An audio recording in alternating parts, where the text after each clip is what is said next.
mwaka wanaopinga ukatili wa jinsia unaanza na neno kutoka kwake Advocate Anna Kulaya wa Wilda, ambaye ni GBV Mkuki Coalition Coordinator. Sasa ndio nitajiwa kama tupo hai ndani ya ukumbi. Naomba nisikie makofi yenu tafadhali. Your hands, ladies and gentlemen, to the Advocate Anna Kulaya. Karibu sana.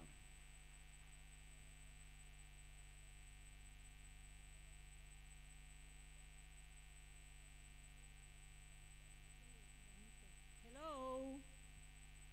Hello. Wekeza.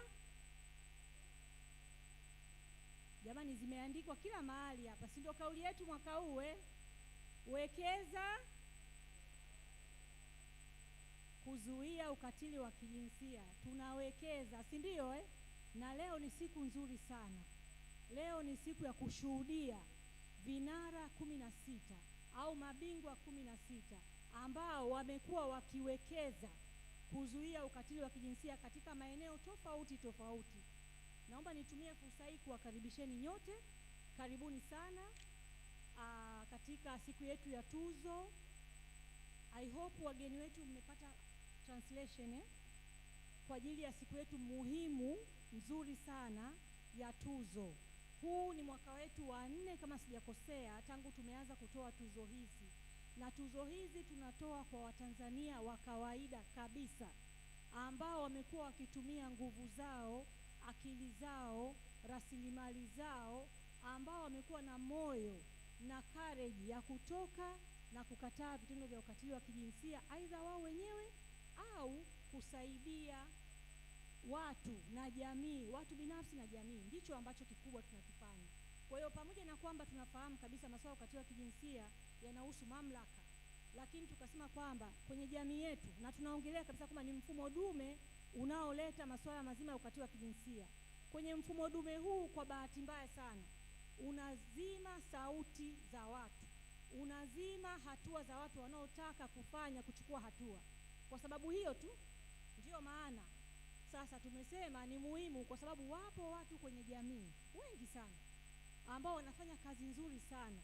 Sisi ambao tuko katika harakati za kupinga ukatili wa kijinsia, ni muda umefika wa kuanza kutambua michango yao, lakini kuwatia moyo zaidi kwamba tuko pamoja na nyinyi, tunaona harakati zenu, tunaona kujitoa kwenu, na tutasaidiana kuhakikisha kwamba tunatengeneza dunia ambayo haina ukatili.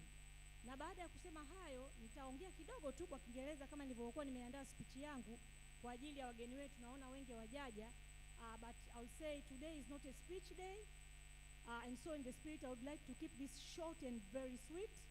It's a day to celebrate, learn and witness these selected extraordinary people who with their wisdom and sacrifice have touched the lives of others.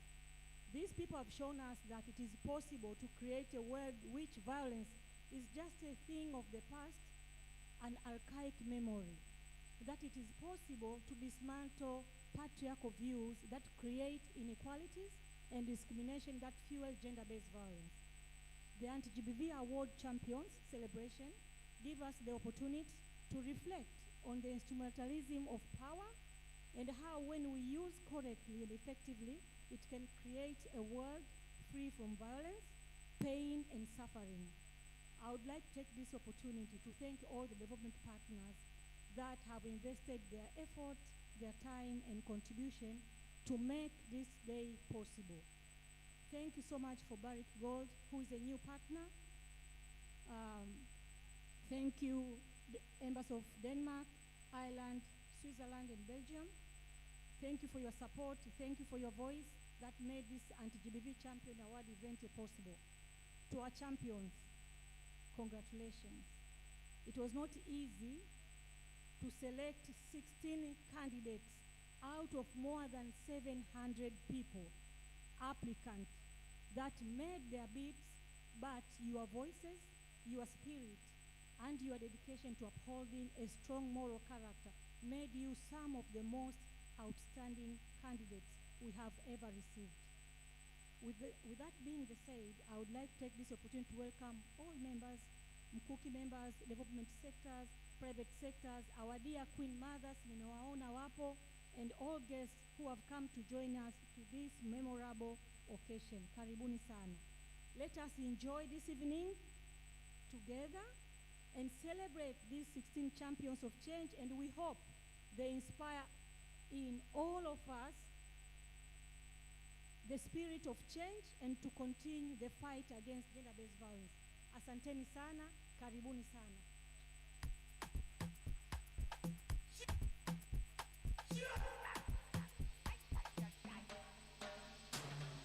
Makofi kwa mara nyingine tena. Asante sana kwa maelezo hayo ya kina. Thank you. Sasa, How was the process? Mchakato ulikuwaje kuwapata hawa 16?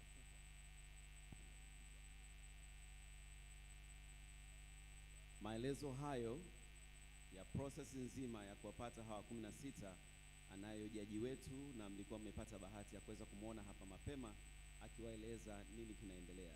Dr. Katanta Simwanza, Anti-GBV Awards 2023 Chief Judge, anastahili makofi yetu. Ladies and gentlemen, let's put our hands together. Chief Judge, let us know what the process was like, how hard it was, or sometimes how easy it was.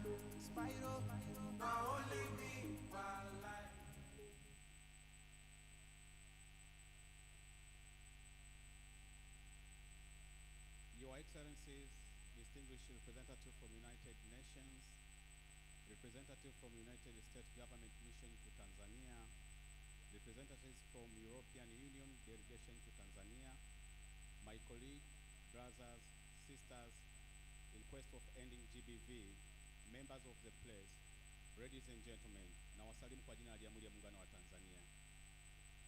Jamani, nawasalimu kwa jina la Jamhuri ya Muungano wa Tanzania. Basi karibuni sana katika shughuli yetu hii muhimu ambayo tunakwenda kuwapatia maua vinara wetu ambao ni washindi katika kuchechemua na kuleta hatua muhimu sana katika kuzuia masuala ya ukatili wa kijinsia. Welcome to this momentous occasion as we gather here to commemorate 16 days of activism against GBV.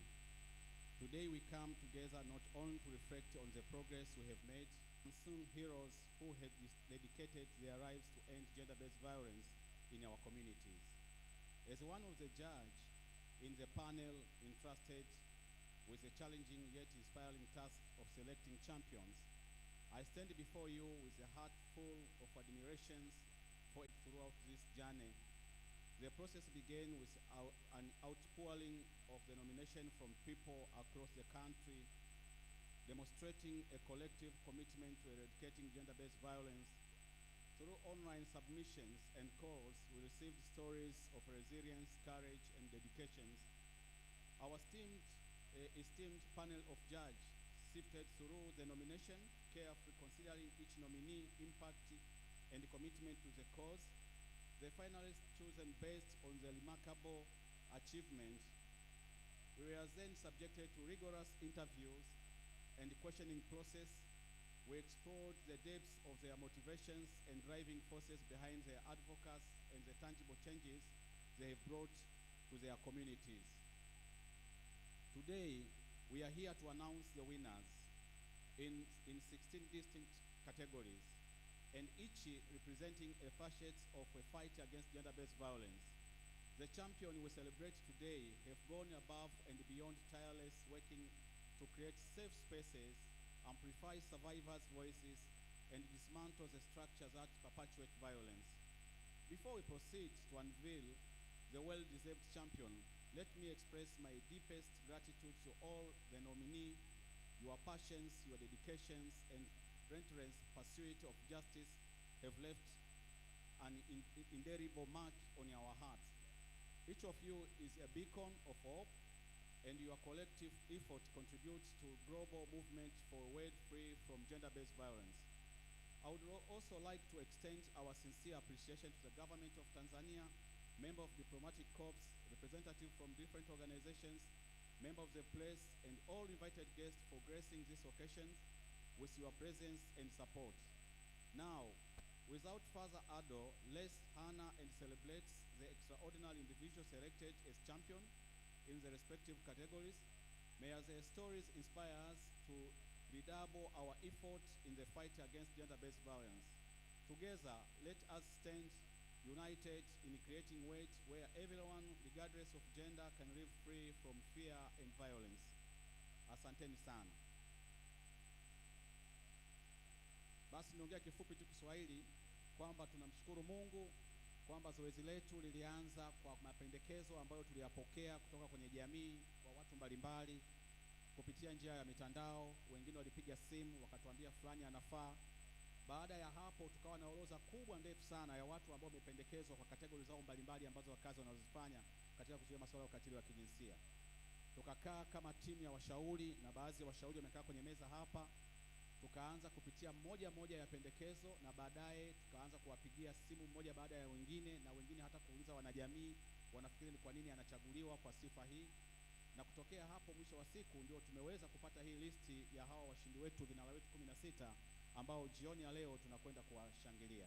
Basi tuungane sote pamoja, na kwanza niwapongeze nyote, niwapongeze mashirika, nipongeze serikali na wadau wengine wote wa maendeleo kwa kuhakikisha kwamba zoezi hili limefanikiwa. Mungu awabariki sana. Karibuni sasa tuende tukashangilie na kuwapatia zawadi zao washindi wetu hawa. Asante sana. Hongereni kwa kazi nzuri Chief Judge, na kama ulivyosema, without further ado, ladies and gentlemen, we have a very special performance to open the night. Naomba tafadhali tuburudike na tuelimike na onyesho linalofuata. Tupige makofi mengi sana kwa kikundi chetu cha burudani. Ni Mujo Arts Group, ladies and gentlemen, just before the very first award jioni hii. Makofi yenu tafadhali. May I hear your hands please? Ni Mujo, karibuni sana.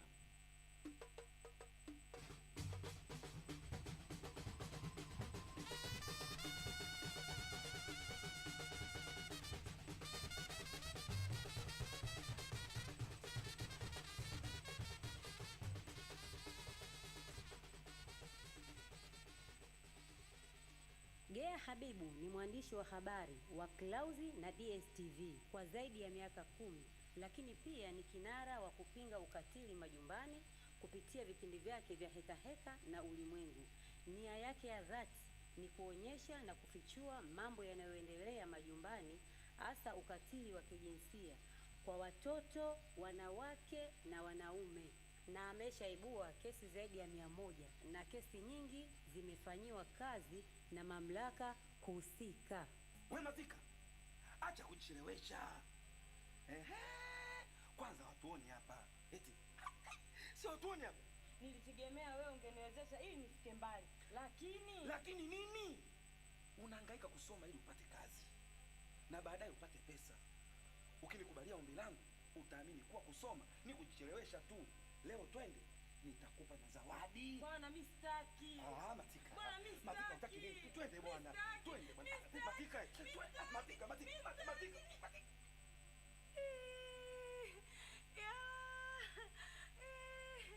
Mama. Matika. Kulikoni Matika? Matika mwanangu. Umepatwa na nini Matika? Mjomba. Mbona damu zinatiririka? Mjomba. Amefanyaje mjomba Matika? Mjomba mama. Amefanyaje mwanangu mjomba? Mjomba amenibaka. Umebakwa. Iko ni kaeka jamani.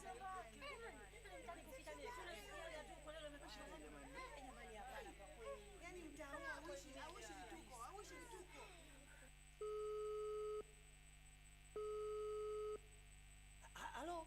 Halo.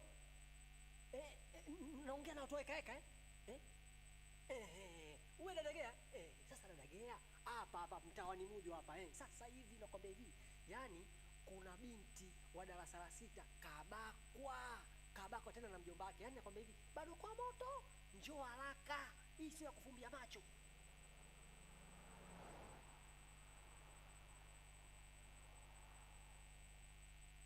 Habari za leo kaka? Nzuri. Naitwa Gea Habibu, natokea Clouds TV kupitia kipindi cha Heka Heka. Tumepata taarifa mtaani kwenu hapa kuna tukio la mtoto kubakwa na mjomba wake. Ni nini ukweli wa tukio hili?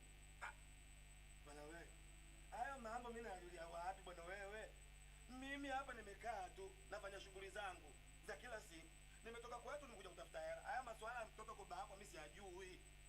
Aida wewe, nikome baba, nikome. Umenisikia? Mwanamke nzima kama unaacha kumshughulikia mume wako, unakuja kuniuliza mimi maswali ya ombea. Mimi naombea tofauti. Dada, habari? Salama. Naitwa Gea Habibu, natokea Clouds TV kupitia kipindi cha Heka Heka. Tumepata taarifa mtaani kwenu hapa kuna tukio la mtoto kubakwa na mjomba wake. Dada, hili unalizungumziaje? Hivi dada, una kazi za kufanya? Na kuuliza una kazi za kufanya? Yaani watu wote umewapita umekuja kwangu mimi. Au unataka lawama na mimi? Sasa mimi sijui wala sina taarifa hizo. Kwanza siku hizi habari na hela. Hivi una hela au unaniuliza maswali? Habari za leo kaka. Naitwa Gea Habibu, natokea Clouds TV kupitia kipindi cha Heka Heka. Tumepata taarifa mtaani kwenu hapa kuna tukio la mtoto kubakwa na mjomba wake. Ni nini ukweli wa tukio hili? Matukio ya nini? Kwanza hivi jiangalie mzuri, mtoto mweupe, unazunguka juani. Kwanza nakuona kwenye TV na kusikia nimepata fursa ya kukuona live. Yaani ukiona mimi utafurahi sana. Tena masuala ya habari. Njoo kwangu mtoto utulie wewe. Hizi ndizo Heka Heka. Na ukweli ndio mtaani mujo. Lakini bado tupo katika tukio na tutajitahidi mpaka tupate ukweli wa jambo. Habari kaka? Njema dada, karibu sana. Asante. Naitwa Gea Habibu, natokea Clouds TV kupitia kipindi cha Heka Heka. La mtoto kubakwa na mjomba wake. Nini ukweli wa tukio hili? Ukweli wa tukio hili bwana, kwanza mimi naitwa bwana Mkopoka. Wa Mkopoka. Sogea kwenye mic kaka. Mimi naitwa wa Mkopoka na tukio limetokea kweli, na tukio hili limefanywa na jirani yetu. Kabaka mtoto wa dada yake, mwanafunzi wa darasa la 6. Na matukio haya yamekuwa mengi dada Gea hapa mtaani.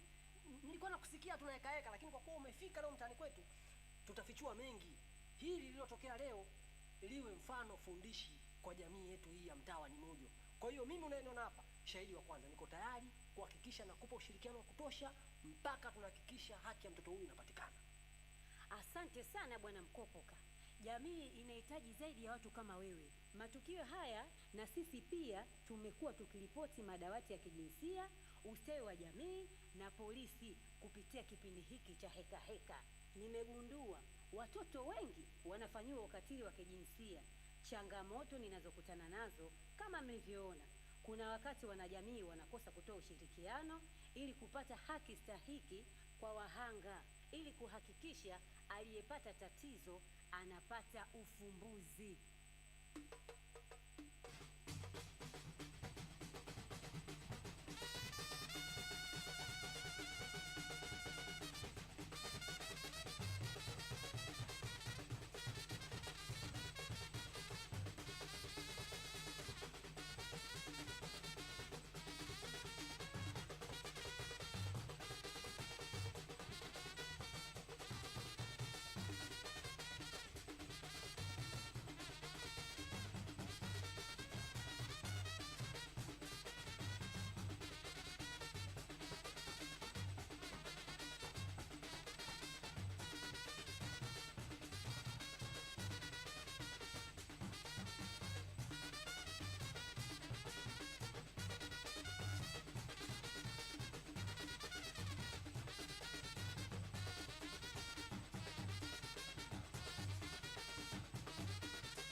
Nimesikia makofi upande huo wa ukumbi, katikati sijasikia makofi, na kushoto please.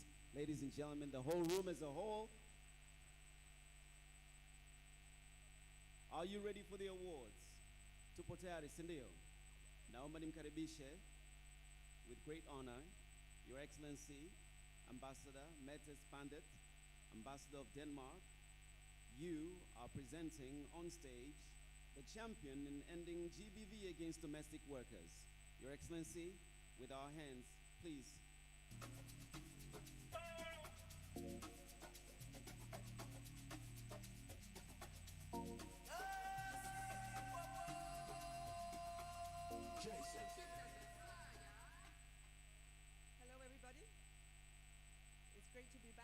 lost last year, and I am very happy that this is a chance to make up for it.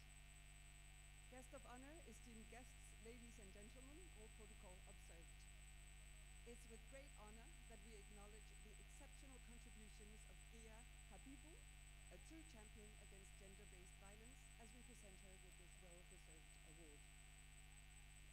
With over a decade of experience as a journalist, Gea has dedicated her career to shedding light on gender-based violence that occurs within Swahili households.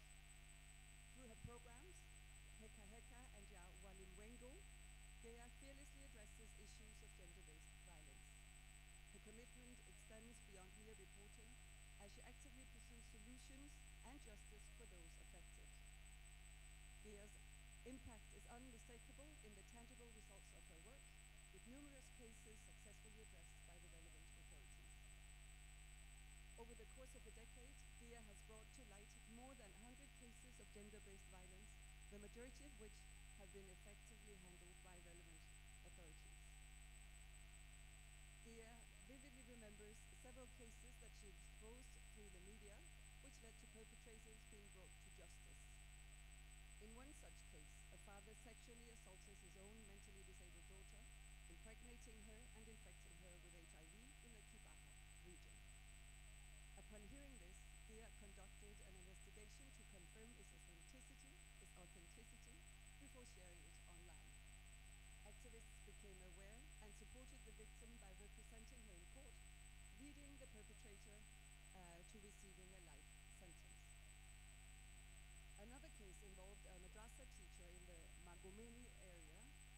Gea received information that he was sexually abusing children also within the mosque premises. She pursued and broadcasted this information in the media, leading to the teacher's arrest. He was sentenced to 30 years in prison, but he appealed to the High Court. The High Court increased the sentence to life imprisonment, and he further appealed this to the Court of Appeals, the final court, and they also upheld the life sentence. A third incident involved a domestic worker who was murdered at her employer's residence in the Tabata area. Sadly, the deceased had no relatives nearby. She was from Ngara, but Gea received a call from nurses at the hospital suspecting foul play by the employer claiming suicide after seeing the body brought to the hospital. Gea has demonstrated resilience, often personally funding transportation to reach the sites of the reported incidents. Gea's dedication to creating positive change extends to her aspiration to one day establish an institution focused on handling cases of domestic violence and abuse against children. Her work not only educates communities, it empowers them to speak up against abuse and injustice. In honoring Gea Habibu today, we recognize a journalist who goes beyond headlines, embodying the principles of solution journalism. Her stories are not only heard, they lead to action and, importantly, justice. Please join me in applauding Gea Habibu for her outstanding efforts as a true champion against domestic violence.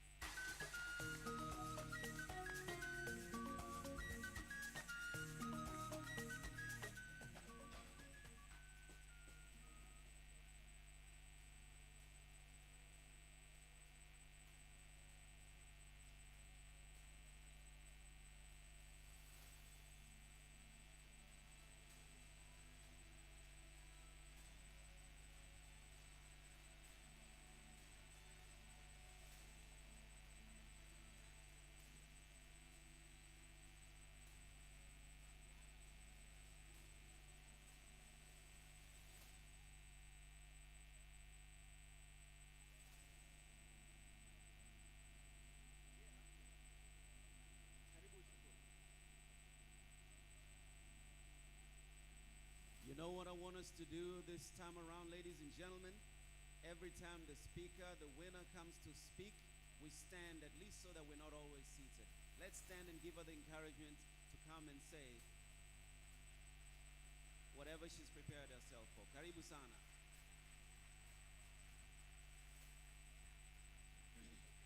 Asante. Jamani, habari za jioni, mabibi na mabwana. Mimi sina mengi ya kuzungumza, lakini sana sana nashukuru sana na washukuru sana waandaaji. Unajua katika jamii kama wanafanya kitu kizuri halafu watu wakawa nimefurahi sana siku ya leo, lakini pia napenda kuwashukuru sana Wildaf pamoja na watu wengine wote ambao wameona mchango wangu katika jamii mpaka leo hii kuweza kunikabidhi tuzo hii. Nashukuru sana, asanteni sana.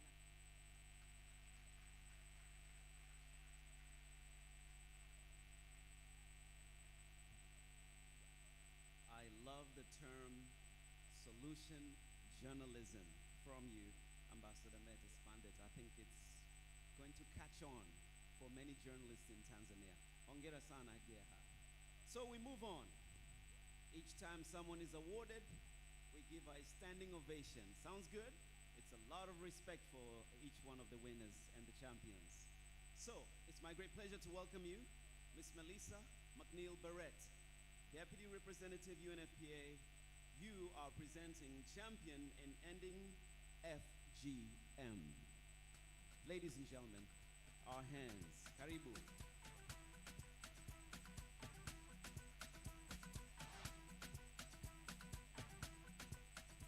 Habari za mchana. Guest of honor, esteemed guests, ladies and gentlemen, all protocols observed. Ladies and gentlemen, today we proudly acknowledge Mr. Valerian Felix Mgani as a true champion in the fight against female genital mutilation in the Mara region of Tanzania. For over a decade, he has dedicated his life to eradicating this harmful practice. Mr. Mgani's impact is remarkable, having rescued over 4,600 girls at risk of undergoing FGM. This was achieved through the establishment and management of rescue camps operated by the Association for Termination of FGM Masanga, serving as a refuge for children, especially during the FGM season in November and December. In his role with ATFGM Masanga, Mr. Mgani has demonstrated unwavering commitment, influencing communities to abandon this harmful tradition through public meetings and educational programs in schools. He also coordinated cross-border efforts to combat the illegal transportation and mutilation of children. Addressing FGM directly, Mr. Mgani successfully persuaded 15 traditional circumcisers to become educators, spreading awareness about its harmful effects. He played a crucial role in the arrest of 7 individuals involved in the illegal trafficking of children for FGM, emphasizing the legal consequences of such actions. At one point, Mr. Mgani physically went to the bushes where the traditional circumcisers performed their rituals. He risked his life to understand exactly what they were doing. Through this experience, he later fostered a dialogue with them and encouraged a shift in their perspectives. Mr. Mgani's collaborative efforts with traditional elders and circumcisers have been instrumental in transformative changes.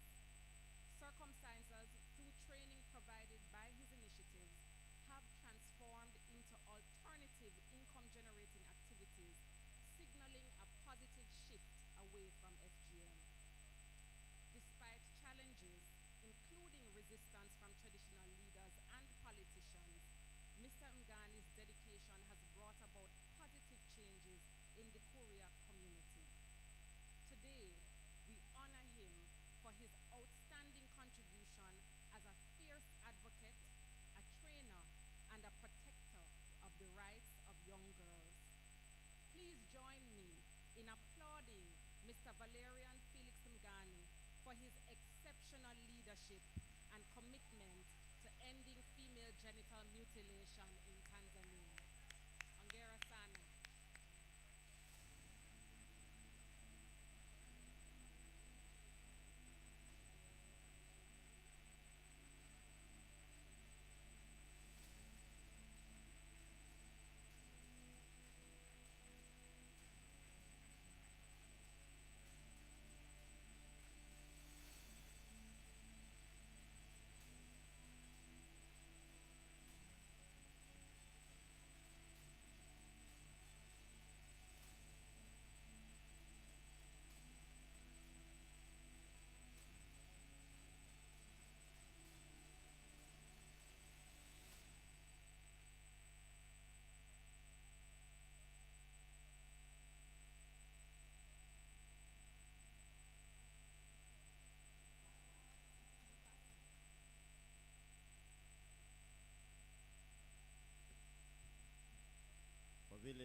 nafasi bado hajafika, naomba nijichukulie nafasi mimi mwenyewe ya kuongea bila kukaribishwa. Kwanza nichukue nafasi kuwashukuru wadau wote ambao wametambua kazi ambayo nafanya katika jamii na kuona umuhimu wake. Na washukuru sana wapiga kura wote. Kwa namna ya pekee na washukuru sana UNFPA ambao wamewezesha mimi kuwepo mkoa wa Mara kuweza kufanya kazi pamoja na jamii. Lakini ninawashukuru sana wale ambao wamefanya mabadiliko, hasa upande wa wazee wa mila ambao wengi tunatambua kwamba kubadilika kwao ni ngumu, lakini ninawashukuru kwamba baadhi yao wamebadilika na wapo hapa. Baadhi ya matukio ambayo yalikuwa yanafurahisha wengi mnaweza mkaona kama ndoto. Ninafurahi kwamba baadhi ya hao wapo hapa leo, wazee wa mila. Nilienda kufanya mkutano nao na walisema kwamba niende nikalipie ukumbi ambao nilienda kulipia ni kwenye kichaka, kwamba kile ndio kitu ambacho wao wanatumia kama ukumbi. Nililipa na tulifanya mkutano, na leo hii kati yao wapo hapa mbele yetu ambao wamekuwa ni mabadiliko, na tunawatumia kama wafanya mabadiliko ndani ya jamii. Vitendo vya ukeketaji kwa wanawake ni vitendo ambavyo ni kinyume kabisa na sheria, lakini pia ni kinyume na ubinadamu. Ninawashukuru sana kwa wale wote ambao tuko kwa pamoja kupambana kuzuia vitendo vya ukeketaji. Ni udhalilishaji, vinaenda kinyume na maumbile ya Mwenyezi Mungu na matakwa ya Mwenyezi Mungu. Tunahitaji kuungana kwa pamoja, japo ni kazi ngumu sana, hasa kwa maeneo yale ambayo tunafanyia kazi, lakini tunahitaji kuungana kwa pamoja, kufanya kazi kwa pamoja, kushirikiana kwa pamoja, serikali pamoja na wadau, tukiamini kwamba hivi vitendo vya ukeketaji ipo siku vitaisha. Umoja ni nguvu, utengano ni udhaifu. Ninawashukuruni sana.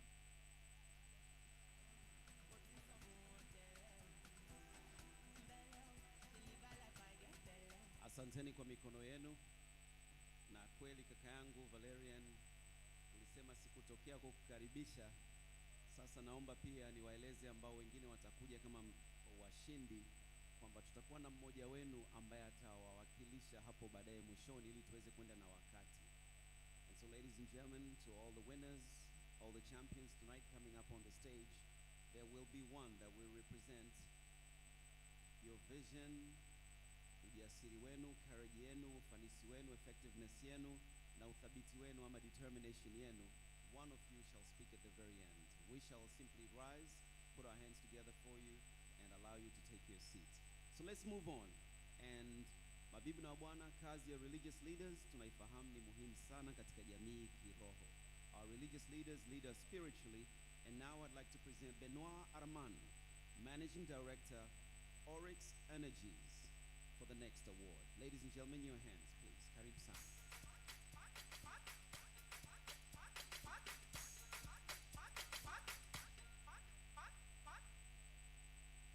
Guest of honor, esteemed guests, ladies and gentlemen, all protocol observed, Jambo, good afternoon, bonjour, salam alaikum.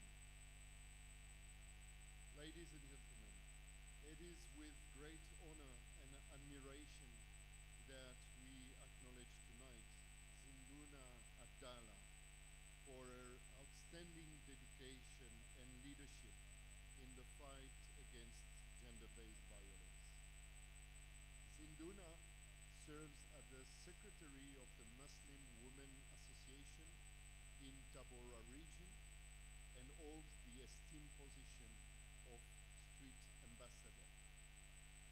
Trained in leadership, rights and responsibilities, Zinduna has tirelessly committed herself to educating her community on the issue of gender-based violence. Through numerous meetings, gatherings, she has engaged with over 1,500 individuals, effectively integrating the crucial agenda of combating JBV. Zinduna collaborates with leaders from various faiths, bringing people together to raise awareness, educate the community on the pressing issues surrounding violence. Notably, she was actively participated in legal proceedings, taking a stand against perpetrators of a gender-based violence. In particular case, she advocated for justice in the sexual assault of a 7-year-old child, resulting in a life sentence for the 45-year-old suspect. As a true champion and ambassador against JBV, Zinduna works tirelessly to provide education on reporting instances of abuse. Her commitment to ensuring the safety and well-being of women, children, and youth is truly commendable. Today, join me to honor Zinduna Abdallah for her exceptional leadership, courage, dedication in the relentless pursuit of a community free for the scourge of JBV. Thank you very much.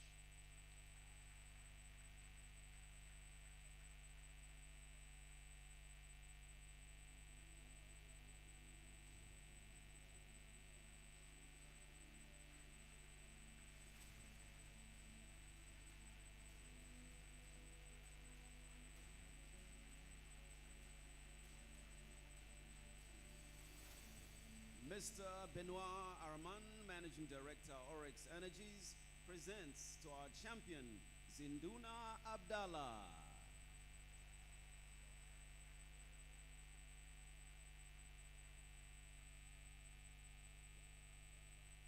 Asante sana. Kwa vile tumesha kuwakilisha katika maelezo ya ndugu Arman, asante, tunashukuru sana. Naomba tukukaribishe uweze kuketi. Asante sana, nashukuru sana. Inayofuata, naamini kwamba mimi na kamati tulikubaliana kwamba nimkaribishe Jacqueline Mlai, Gender Specialist USAID. Are you here with us? All right, tupige makofi mengi sana, karibu sana.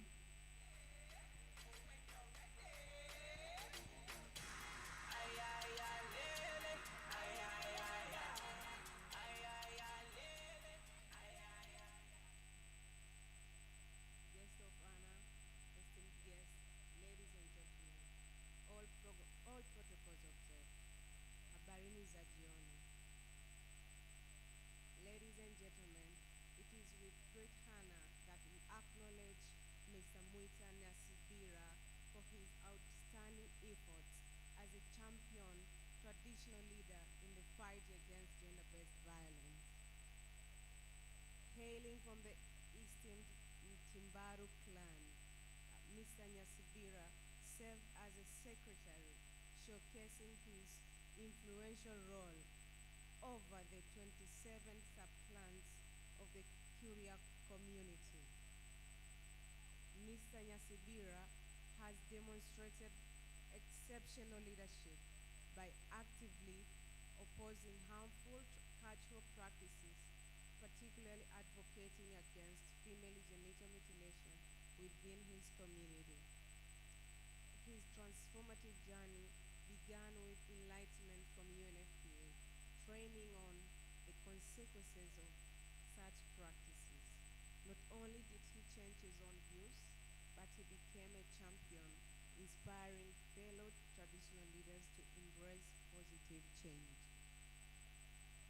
In the Kuria cultural context, it is traditionally unacceptable for a man to marry a woman who has not undergone FGM. However, Mr. Nyasibira has deviated from this norm by marrying a woman who has not undergone FGM, aiming to demonstrate to the community that uncircumcised women also possess values and can be married. Remarkably, Mr. Nyasibira Mr. Nyasibira's advocacy has successfully led to the abandonment of female genital mutilation in his community, with ceremonial practices now serving as symbolic gestures rather than perpetuating harm. Mr. Mwita Nyasibira's commitment to eradicating gender-based violence and promoting positive cultural change makes him a true hero in his community. Today, we proudly present him with this award as a token of appreciation for his remarkable contribution to building a safer and more equitable society.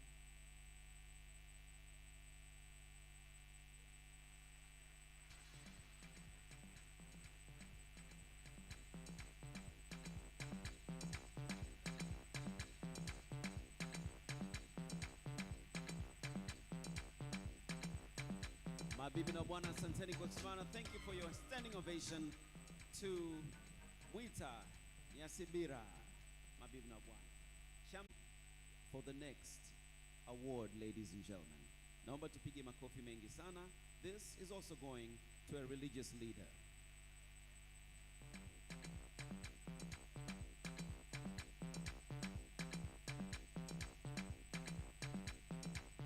Just before we continue, I had a hard time coming here with the Union.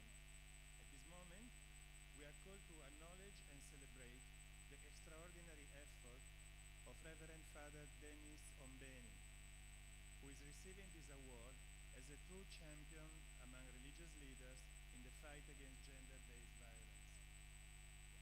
Father Dennis Ombeni, serving as the Child Protection Coordinator at the Catholic Archdiocese of Arusha, Tanzania, has dedicated over 4 years of steadfast commitment to addressing and combating gender-based violence. His work and commitment extends across communities in the Archdiocese and ranges from conducting impactful seminars and workshops to providing essential education and counseling services to victims of violence.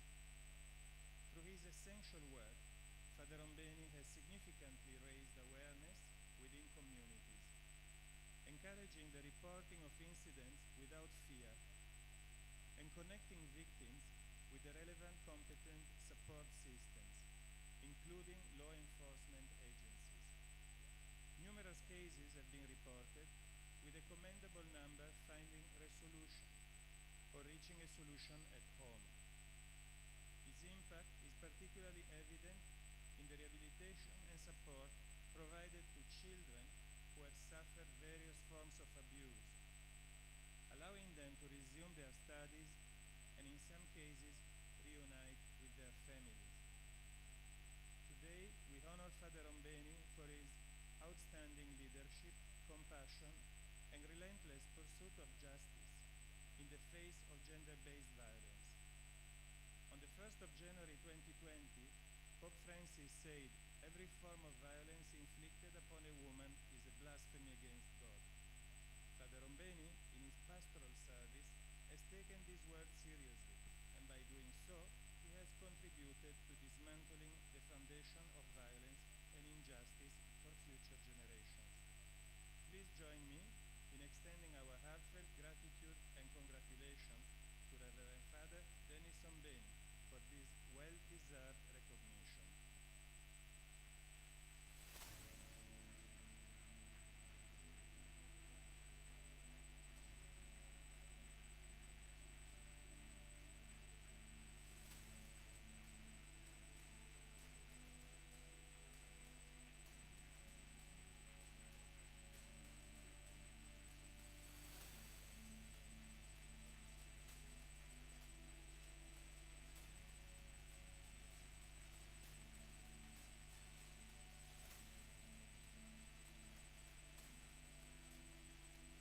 All right, thank you very much.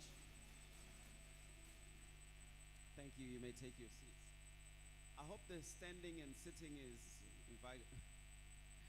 it's bringing your energy up, right? And it's good for all our champions. All right, very well. So we are done with that one. Let's proceed, ladies and gentlemen. It's my great pleasure to welcome Dr. Catherine Steinbrenner, the Deputy Ambassador, Germany. You are presenting Champion in Ending Online GBV. Is that your docket? Yes, it is. Please put your hands together and karibu sana.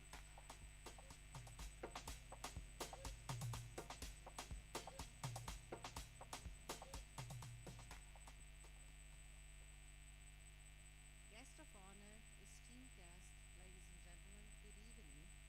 And thank you all for being here despite the rain.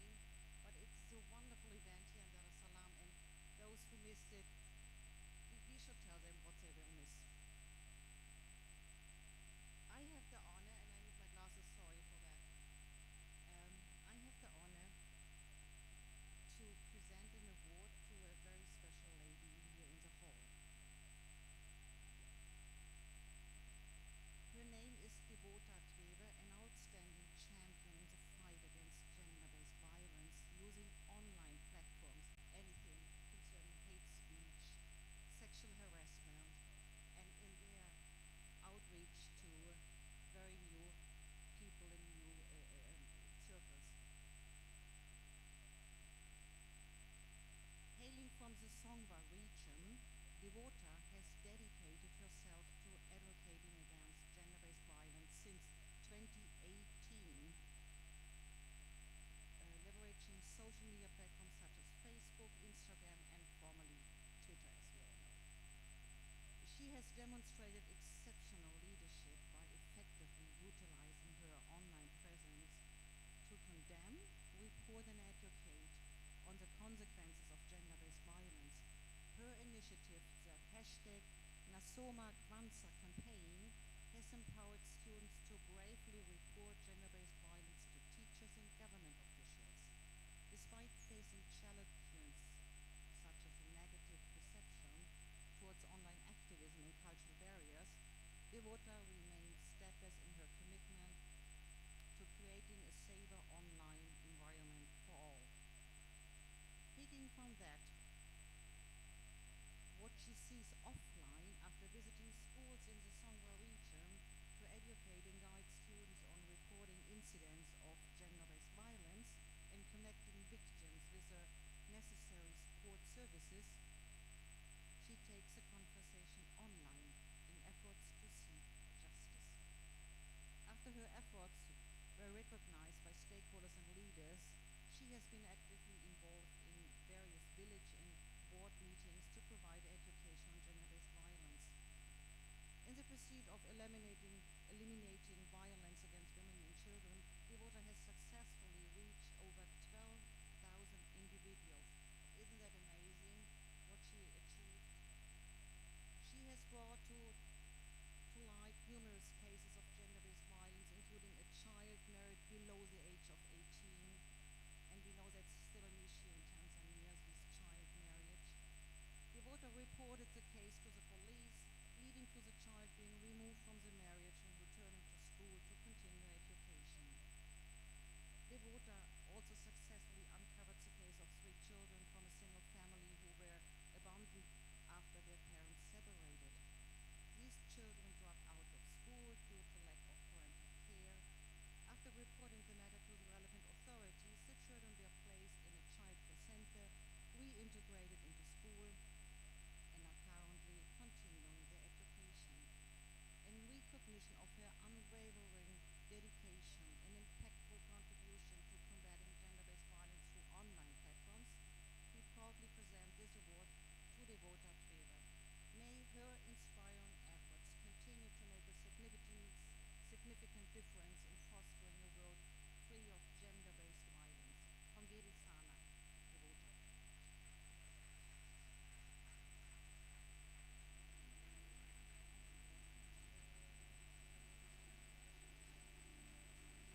Congratulations, Devota Tweve. All the way from Songwe. Thank you very much once again for your standing ovation. Now, ladies and gentlemen, from Devota Tweve to Padre Dennis Ombeni to Mzee Wetu Mwita Nyasibira to our champions in Luna Abdallah. Ladies and gentlemen, we also acknowledge Valeria Felix Mgani and Gea Habib with the following video. Ladies and gentlemen, please, your eyes on the screen.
Pamoja, super kabisani. And so we proceed in awarding our champions. And next batch, Ambassador Didier Chassor, Ambassador of Switzerland. Ladies and gentlemen, please put your hands together. And I'm glad to see now you're not walking with your stick. Congratulations. You are awarding Artist Champion in ending GBV.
Dedication has resulted in significant outreach, impacting over 27,000 individuals across multiple regions, with a focus on both school-going and non-formally educated girls.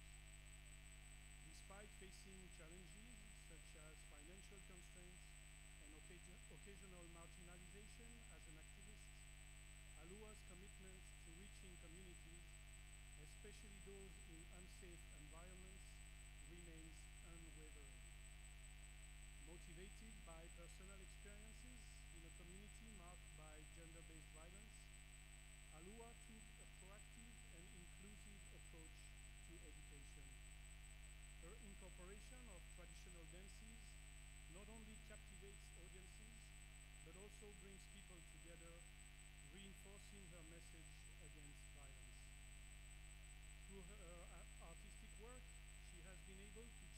perspective of the surrounding community, from tolerating acts of gender-based violence to now being able to report such incidents.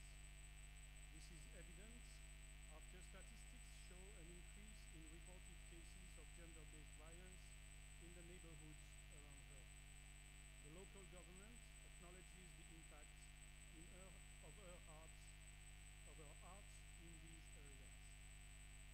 Today, we recognize Alua Mkilindi as the best artist in advocating against gender-based violence, applauding her artistic prowess, leadership, and tireless efforts to create positive change in the society. Hongera sana Alua on this very well-deserved award.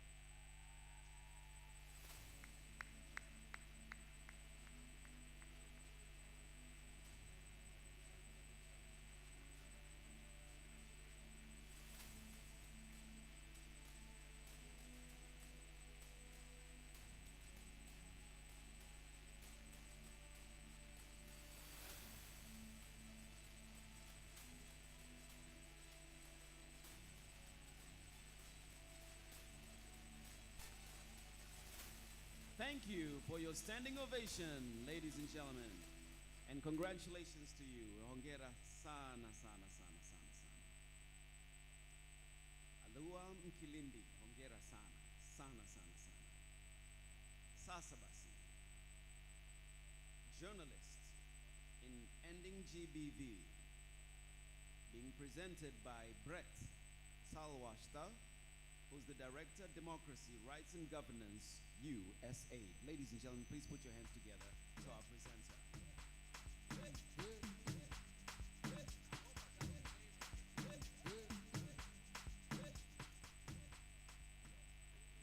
Guests of honor, esteemed guests, ladies and gentlemen, all protocols observed. Habari za jioni.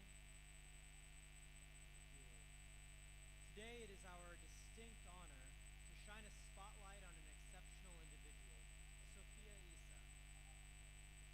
I like that. Give it up for Sophia Issa. Yeah. She's a true champion against gender-based violence. With 6 years of dedicated experience, Sophia has become a relentless advocate for justice, using her platform to address and combat the pervasive issue of gender-based violence. As a seasoned journalist at Kings FM Radio, Sophia's commitment to raising awareness about gender-based violence and child abuse is unparalleled.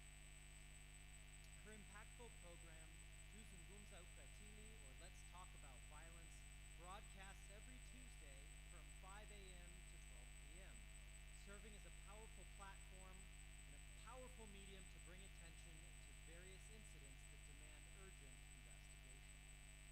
Through her program, she has reached over 1 million listeners. Sophia's journalistic prowess goes beyond reporting.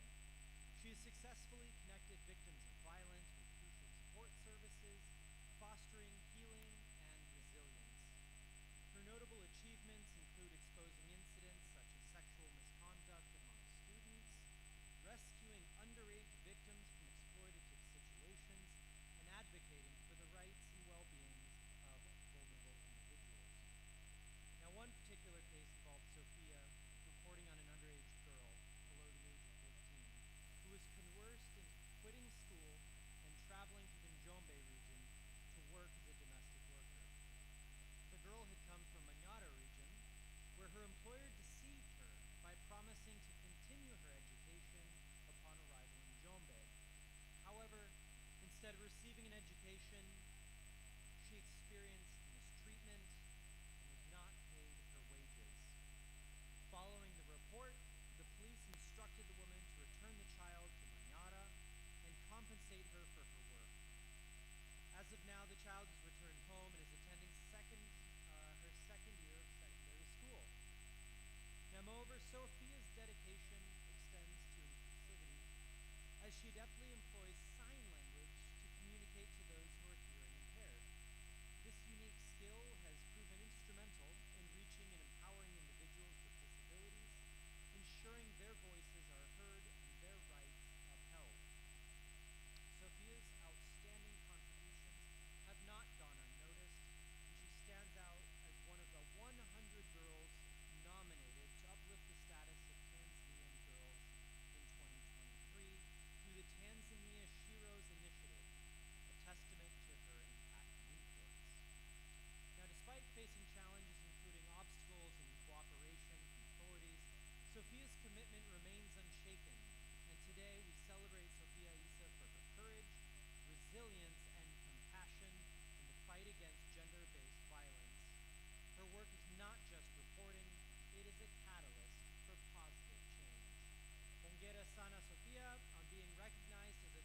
champion journalist, advocating against gender-based violence.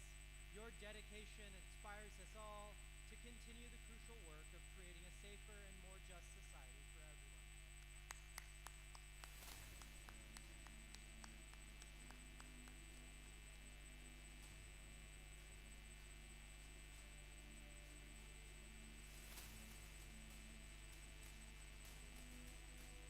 Louder, louder, kwa nguvu zaidi kidogo.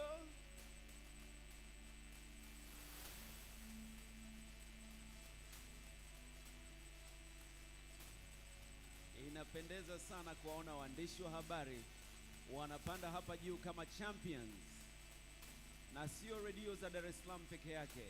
Hongera sana, hongera sana. Tunakusalute. Asante sana Sofia Isa. Haya, sasa kwa hizo picha ulizopigwa kwa simu na marafiki zako na hizo professional photographers, ukipandisha mitandaoni hakikisha you use the hashtag zuia ukatili na pia wekeza kuzuia ukatili wa kijinsia. Those are hashtags this evening. Ladies and gentlemen, once again, we take a short break, and you may also scan this to get all the pictures today. So pull out your phones, and there is your QR code. That'll come back up again shortly. Mabibi na bwana, naomba niwakaribisha kuangalia video inayofuata. Let's take a look at the next video.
Super.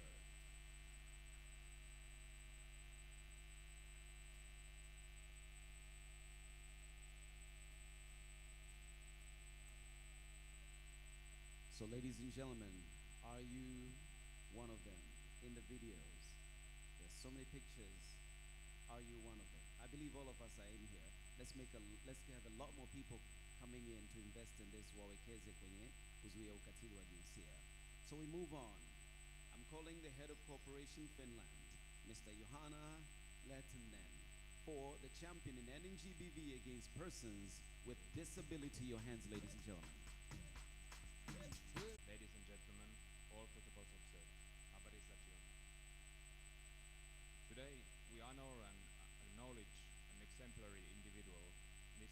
Mpulan Kashindie from Tarim district in Mara region, a true champion in the fight against violence towards people with disabilities.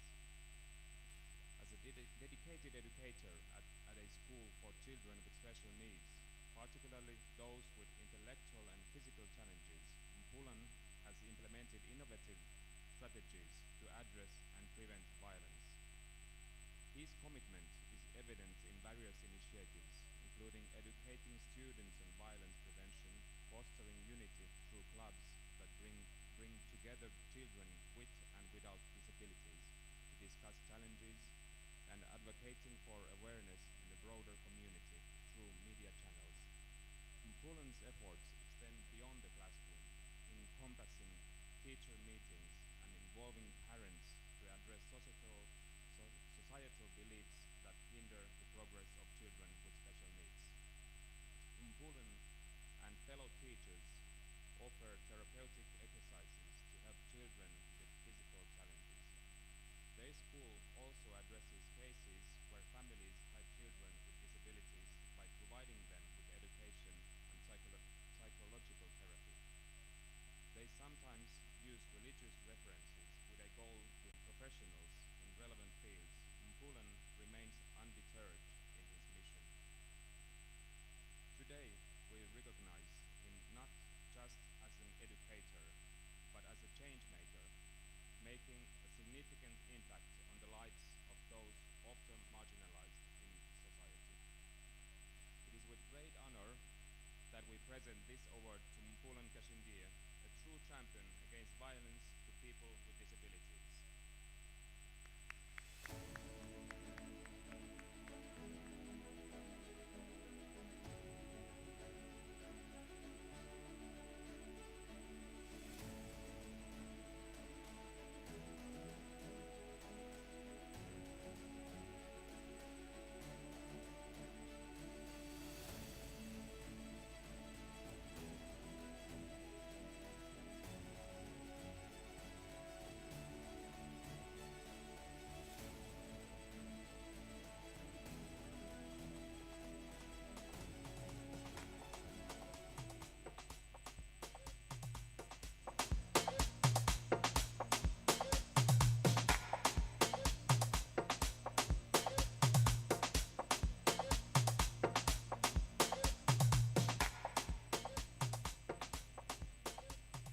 All right, I hope you're enjoying this and the service at your table is good, and as well as your good company. Thank you very much for the chairs, and thank you very much for continuing to stand for each one of our champions. Nashukuru sana kwa kuwapa heshima stahiki kabisa. The Deputy Ambassador Netherlands, Mr. Job Ronhaar. May we please welcome you now for your next award. Karibu sana with our hands, ladies and gentlemen.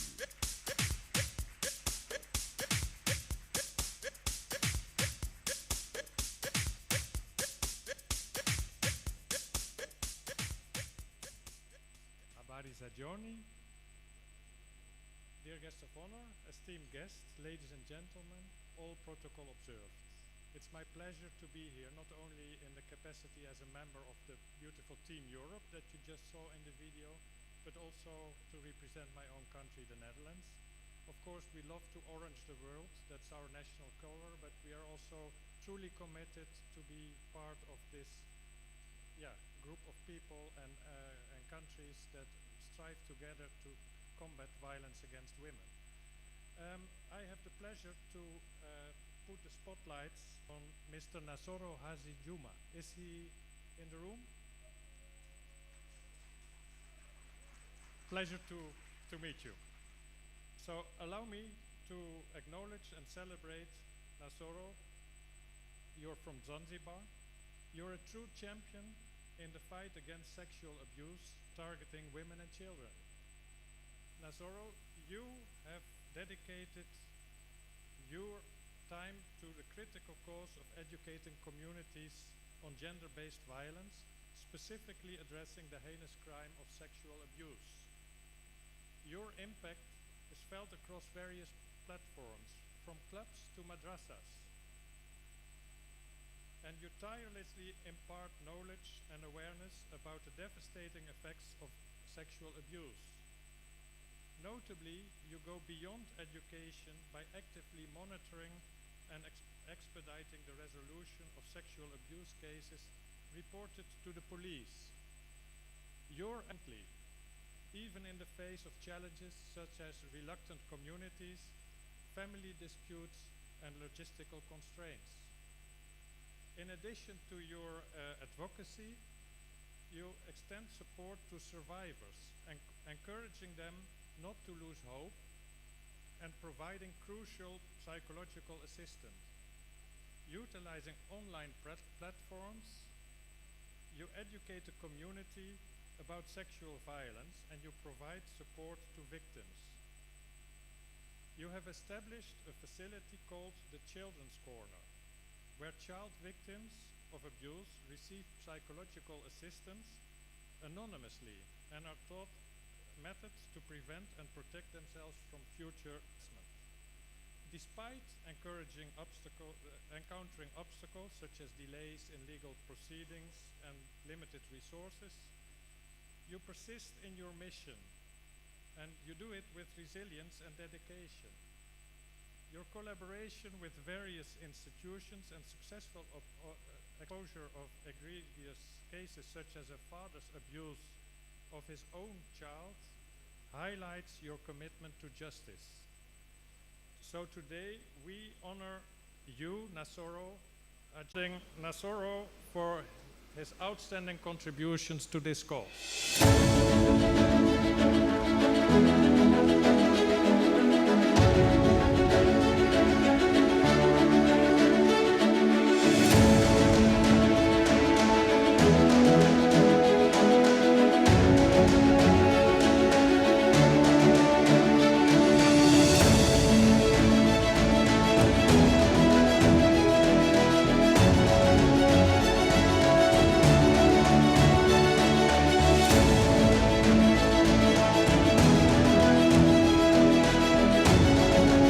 For the next presentation on the champion using innovation in ending GBV. Ladies and gentlemen, your hands, please.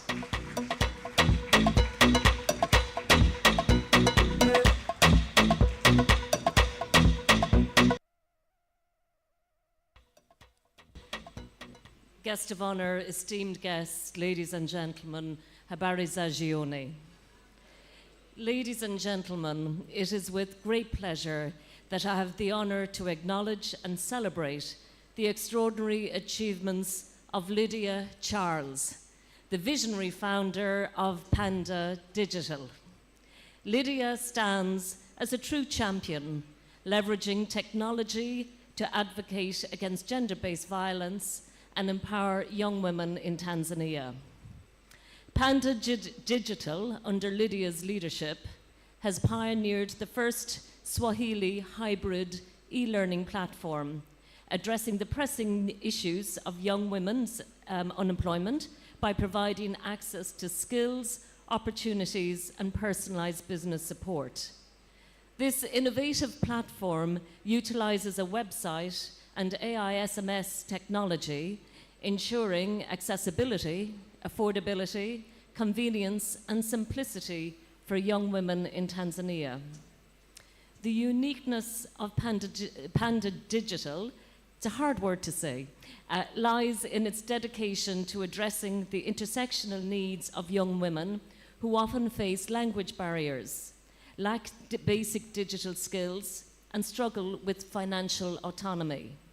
By offering a simple platform for skill development in Swahili without additional costs and at their own pace, Panda Digital enables young women to participate in the global opportunities arising from digital transformation.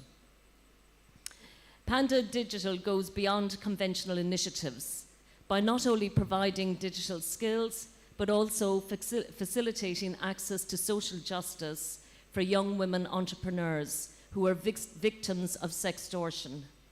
The Ongea Hub, a Swahili digital platform within Panda, serves as a crucial bridge between young women and institutions offering legal, psychological, social, and emotional support. This platform provides a safe and reliable space for girls to share their experiences and seek help. Despite facing challenges such as poor connectivity, device affordability, and cybercrimes, Panda has made remarkable strides. With over 5,000 users on the website, more than 200 young women benefiting from Ongea Hub section, and over 3,000 young women enhancing their skills and pains. Such Lady of Charles have received well-deserved recognition from global and national platforms, including the Roddenberry, Fungua, and Tanzania Digital Awards. Lydia's commitment to empowering young women and combating gender-based violence through Panda Digital is truly commendable, and we are honoured to present her with this well-deserved award. Please join me in expressing our heartfelt appreciation for Lydia Charles, a true champion in the domain of technology-driven advocacy. Lydia, please come to the stage.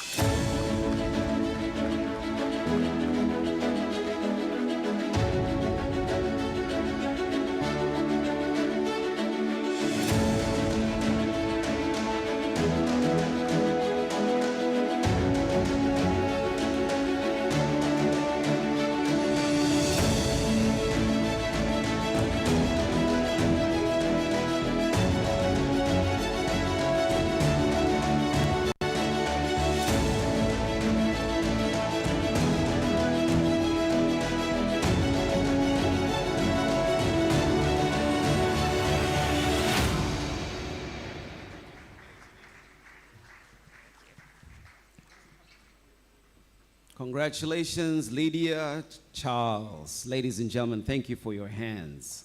Nashukuru sana. All right. The CEO, Legal Services Facility, Lulu Mwanakilala, you have the honor of coming up on stage with our hands in announcing the champion in promoting sexual and reproductive health rights. Karibu sana, Lulu.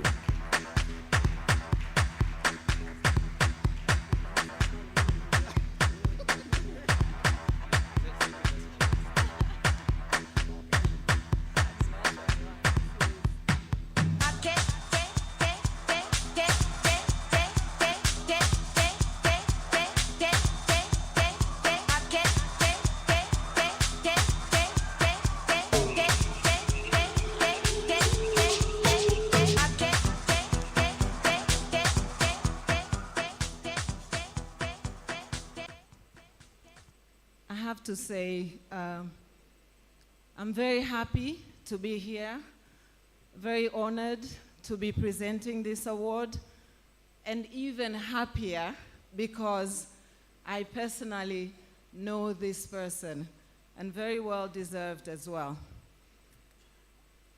Guest of honor, esteemed guests, ladies and gentlemen, all protocols observed. Ladies and gentlemen, it is my honor to acknowledge and celebrate Salha Aziz. Yes.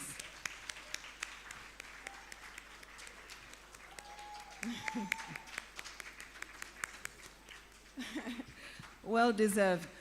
An outstanding champion in the domain of sexual reproductive health rights with a steadfast commitment since 2013.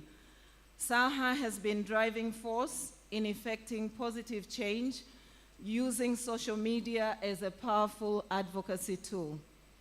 As a peer educator under organizations like Umati, which I'm proud to say I used to be the executive director of, so very happy she was one of our peer educators.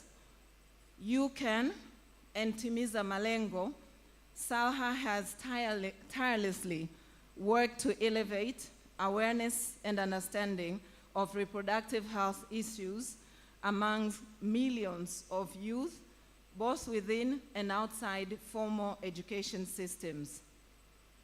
Her dedication is evident in her successful endeavors to ensure the development of youth-friendly policies, making accurate information and reproductive health services accessible.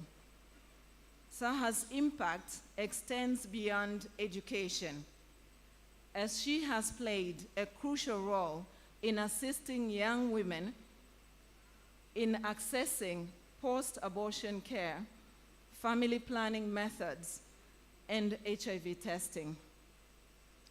Despite facing challenges rooted in cultural norms and self-stigma amongst youth, Saha's advocacy has paved the way for significant strides in breaking down barriers to information and services. Saha underscores the community's responsibility to tackle reproductive health issues, stressing their key role in diminishing unplanned pregnancies, fatalities from unsafe abortions, and the prevalence of HIV/AIDS amongst young individuals. Additionally, she urges the government to persist in investing in youth health, highlighting the youth's significance as the nation's workforce. Saha further calls on development partners to allocate adequate resources to reproductive health projects for the youth, particularly those centered on social behavior change, to actively contribute to the nation's advancement. In presenting this award, let us recognize Saha Aziz not only as a deserving recipient, but as an inspiring champion in the crucial field of sexual reproductive health and rights. Hongera sana Saha on this well-deserved recognition.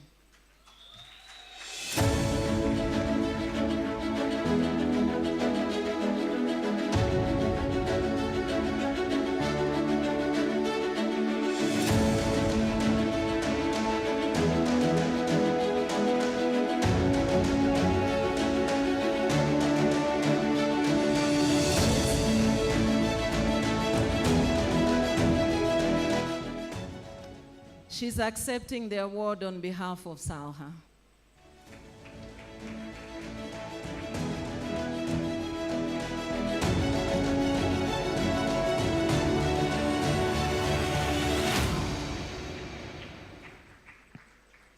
Nawashukuru sana. Thank you very much. I think the standing really allows us to be active in the room and to be interactive with our winners as well. Accepting the award. And let's hear if there's any other clarifications. None? We're good, Lulu? Yes. Thank you very much. Asante, asante. Ladies and gentlemen, our eyes on the screen once again. Short video. Niliwahi kuongea naye kwenye simu kidogo. Inaitwa Amini Mwenye Mkuu. Sisi wasanii tunakutana na wanamuziki tofauti tofauti, jinsia mbili tofauti na maanisha. Changamoto ambayo wanaoipata wasanii wa kike, kwa hiyo wanalazimika au wanalazimishwa na watu wengine kutoa rushwa ya ngono ili yule msanii wa kike aweze kufika katika malengo yake na kutimiza ndoto yake. Hii sio nzuri, naikemea, naipinga kwa 100%, kwa sababu utapomnyanyasa kwa kudai rushwa ya ngono, yeye atofikia yale malengo yake. Utakuja utalala naye, mwisho wa siku utaweza kumsaidia. Nawekeza kuzuia ukatili wa kijinsia hasa kwa wasanii wa kike.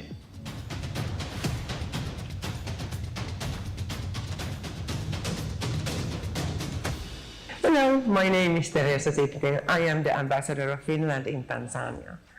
Finland, we support the work against gender-based violence, firstly through UN Women. We support their work for strengthening women's role in leadership and in economic development. We also support the work through UNFPA. We want to help protect women and girls against gender-based violence. We also support civil society organizations in this work, both Tanzanian civil society organizations and Finnish. We believe that this is a question which is really important. It's a problem that we see all over the world, every country, every community. And we believe that we should stop child marriages. We should also stop female genital mutilation. And we need legislation to cover these issues. So what I believe is that the key is to work together. Finland as a government, Tanzania as a government, civil society organizations that are doing excellent work, but also private companies. So my message would be that tunaweza pamoja, let's do it together. Dekesa.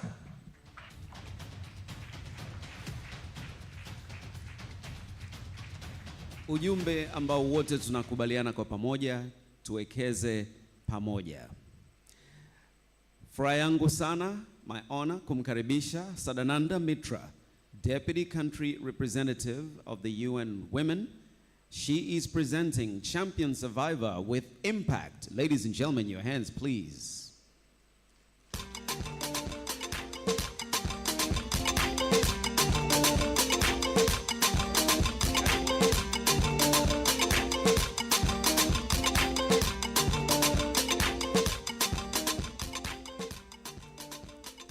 Guest of honor, esteemed guests, ladies and gentlemen, all protocol observed. Habarija Gioni, good evening. It is with great honor and deep appreciation that we acknowledge and celebrate a remarkable individual who has not only triumphed over significant challenges but has also become a catalyst for change in her community. We are here to recognize Veronica Kidemi, a true champion survivor of gender-based violence. In a tragic incident of domestic violence, she lost her right hand, the very hand she used to write on the blackboard as a teacher, leaving her on the edge of death. However, through absolute determination and strong will force, Veronica re-instructed her left hand to continue her work as a teacher. Today, Veronica is not just a survivor, she's an advocate, a voice for change in the fight against GBV.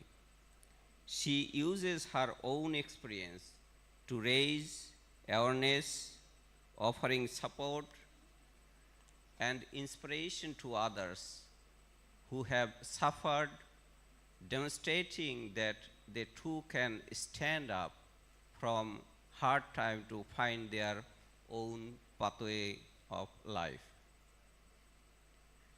As a founder and CEO of Voice of Women Africa, Veronica has dedicated herself to the cause of empowering women, challenging societal norms, and fostering a community where survivors of GBV can find support and healing. It is with immense gratitude and respect that we present this well-deserved award to Veronica Kidemi. May her story continue to inspire us all to stand up against gender-based violence and work together a world where every individual can live free from fear and justice. Hongera sana Veronica. May I invite Veronica in the stage.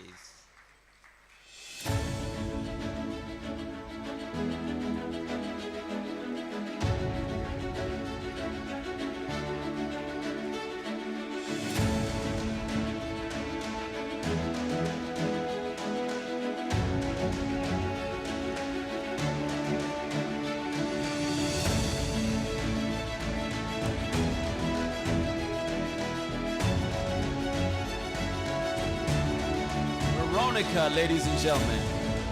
Shangwe kwake. Congratulations to you. From victim to heroine. That is what she's made of. Hongera sana, Veronica. I love that, I love that, I love that. Safi sana, inapendeza sana, umeheshimika sana. We have shown our absolute and utter respect for you. Hongera sana. Prudence Masako, CEO, Country Director, Tanzania, Care Tanzania. Karibu mbele tafadhali kwa makofi yetu.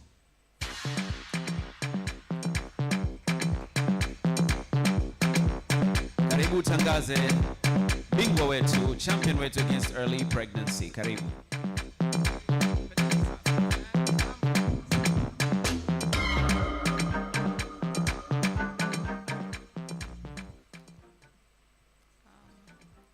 Guest of honor, esteemed guests, ladies and gentlemen, all protocol observed. Personally, I'm so touched by this championship. Back then, my very best friend had to leave the A-levels. Shines through his active participation in the Parents Empowerment Program under the Shule Salama Club at Mabingwa Secondary School.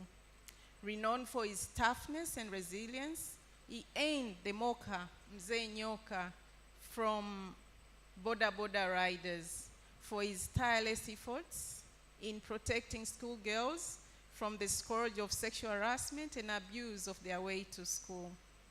Situated at the outskirts of Moshi District Council, Mabingwa Secondary School faced challenges with students walking a considerable distance through challenging terrains. Mr. Nyoka took decisive action when he observed girls being harassed on the road, playing a pivotal role in the establishing of a local monitoring security system. This initiative, coupled with his collaboration with teachers and parents to enforce strict measures during school hours, that has contributed significantly to the reduction of early pregnancies and sexual violence. Mzee Nyoka's efforts have contributed to decrease of sexual violence and dropping, guess what? Early pregnancies from 4 to 0 at this moment. For girls now are safe and lured in sexual activities. Today, we celebrate Mzee Nyoka's achievement as a true hero for the rights and safety of young girls. His efforts have not only made a lasting impact on Mabingwa community, but have also set an inspiring example for others to ongoing fight against early pregnancies. Please join me in extending heartfelt congratulations to Mr. Robert Mari, Mzee Nyoka.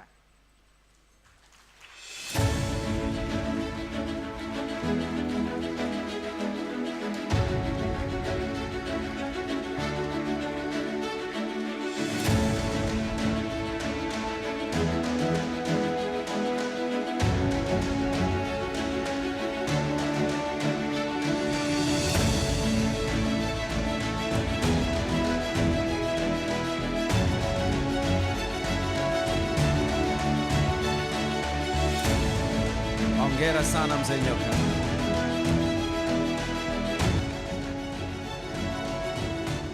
All right, Prudence, you left without your eyes. I think you were so emotional in presenting this one.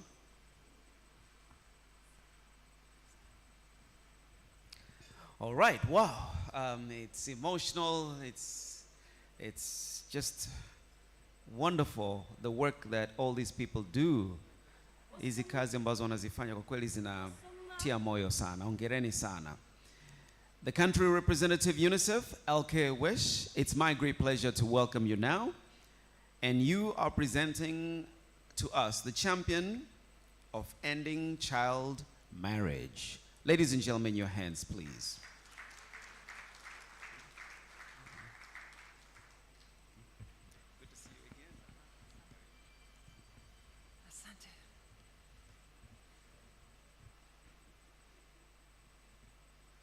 Habari za jioni. Good evening, everyone. As a newcomer to this wonderful, inspiring recognition event, please allow me 2 shout-outs. First of all, a big thank you to our wonderful friends at Wildaf for organizing this wonderful event.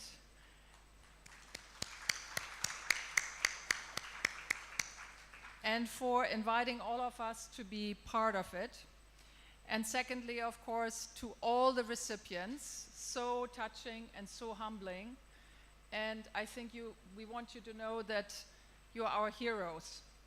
You're definitely our heroes, and we couldn't be prouder to be part of honoring all of you. So with that, guests of honor, esteemed guests, ladies and gentlemen, all protocols observed, it is my pleasure and honor now to acknowledge and celebrate an extraordinary individual, Mr. Eden Ezekiel Wajimba, who has dedicated over 18 years to championing the cause against child marriage, which sadly is too prevalent still here in Tanzania as well as in many other parts of the world. As the director of the Usenja Development Society in Katawi, Eden's commitment and achievements in this field are truly commendable. Last year, in an act of tremendous courage, Eden risked his own life to rescue a 14-year-old girl from a forced child marriage involving more than 30 young men. His intervention successfully thwarted this harmful practice known locally as chagulaga, showcasing his unwavering dedication to protecting the rights and futures of young girls. Eden's impact extends far beyond individual rescues. Through his extensive efforts, he has educated over 4,000 individuals, including women and children, on children's rights, gender-based violence, and the detrimental effects of child marriage. His outreach has been instrumental in fostering awareness and understanding within the community. Notably, Eden has leveraged his influence to mobilize support from government leaders, including the district commissioner, the regional commissioner, member of parliament for Katawi constituency, and the former Prime Minister Honorable Mizengo Pinda. Together, they have issued official statements condemning customs like chagulaga that perpetuate child marriages, marking a significant step toward policy change. One of Eden's proudest achievements is the unity he has fostered within the community, bringing together government officials, traditional leaders, religious figures, and other stakeholders in a collaborative effort to eradicate child marriages. His advocacy has not only saved individual lives, but has set in motion a broader movement towards a future where all girls can pursue their dreams free from the shackles of early marriage. In recognition of his exceptional dedication, bravery, and impact in the fight against child marriage, we proudly present this award to Mr. Eden Ezekiel Wajimba. Hongera sana, Eden.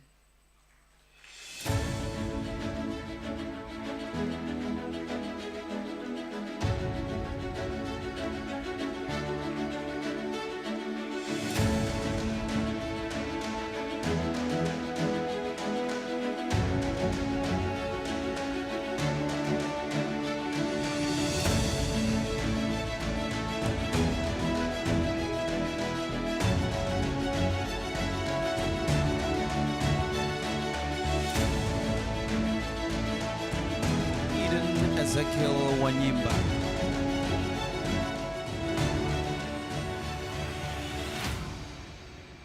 Asante ya vile vile, LK, the country representative UNICEF.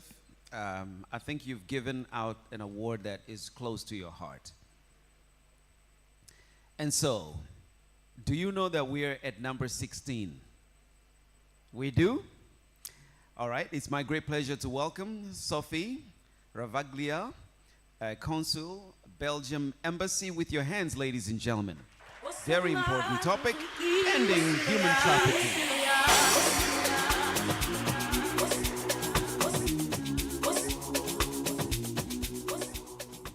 Thank you very much. Guests of honor, esteemed guests, ladies and gentlemen, all protocols observed, habari za jioni. Ladies and gentlemen, it is with great honor and admiration that we acknowledge Edwin Mugambila, a true champion in the fight against human trafficking. It is also a very particular and personal pleasure, as human trafficking is a topic that touches me personally in my role as a consul.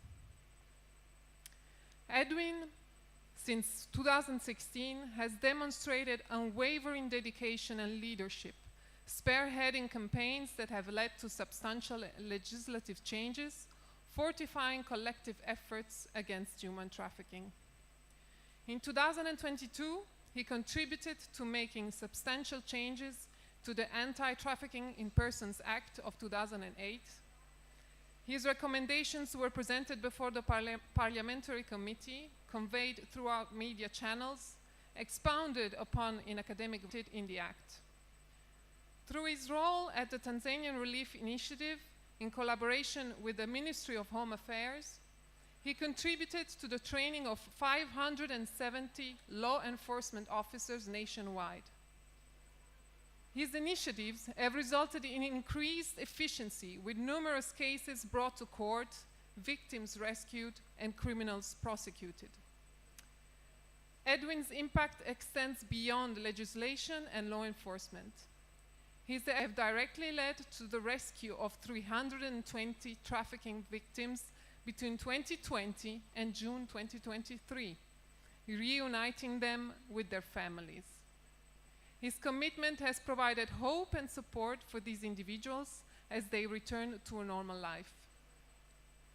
As the founder of a network boasting 105 active members, Edwin has successfully united stakeholders in a collaborative effort against human trafficking, fostering increased motivation, awareness, and solidarity in Tanzania's fight against this crime.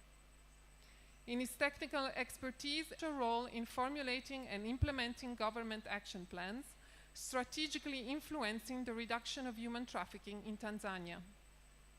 Today, we honor Edwin Mugambila, an inspiration and a tireless champion for a world free from the shackles of human trafficking. His impact is immeasurable, and we are privileged to recognize his outstanding contribution with this well-deserved award. Hongera sana.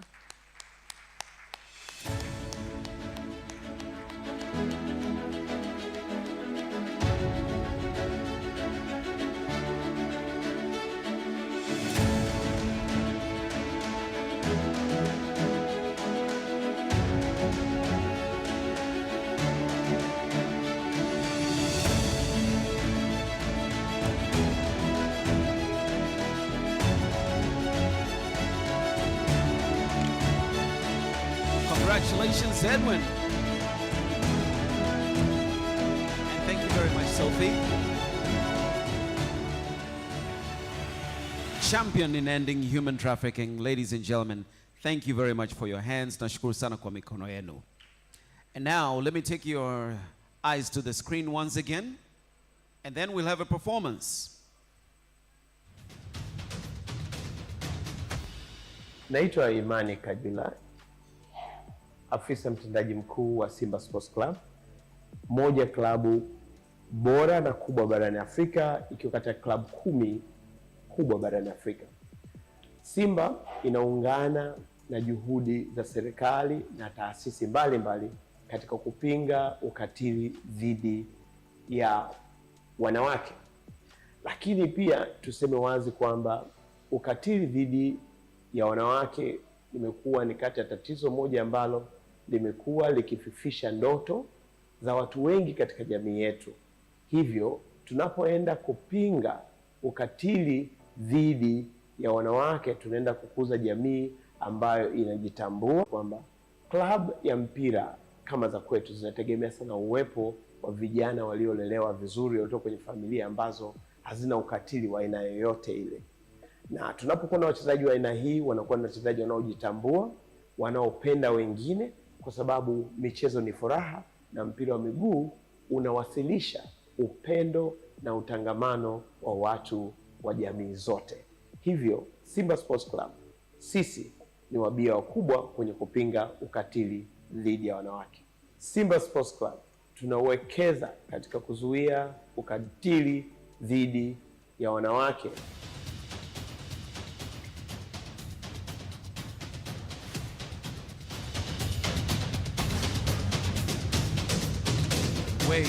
Wait. The only thing I'm going to protest tonight is Simba being acknowledged alone. So the organizers, hey, all the younger fans, do you agree with me? Where is Engineer Hersey? Come on, guys. The organizers, where are you? Vipi? You know that I'm a younger fan and I'm part of the club? All right, we don't want to turn it into a football contest, but please, let's also have Engineer Hersey on in there, okay? For all the younger fans. Let me hear you say, yeah. You say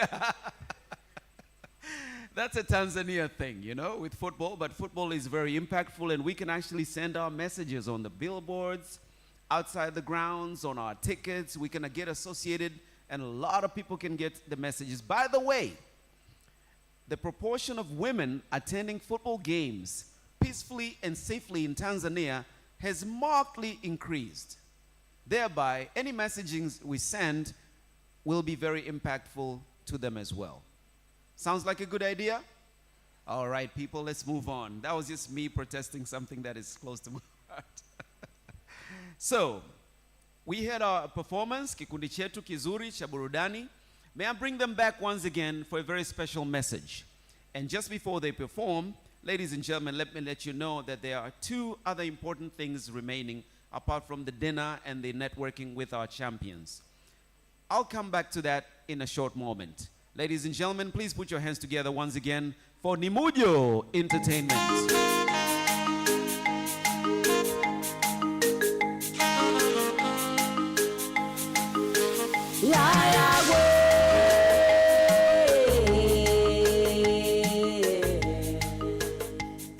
Hakika hii ndio Tanzania yetu.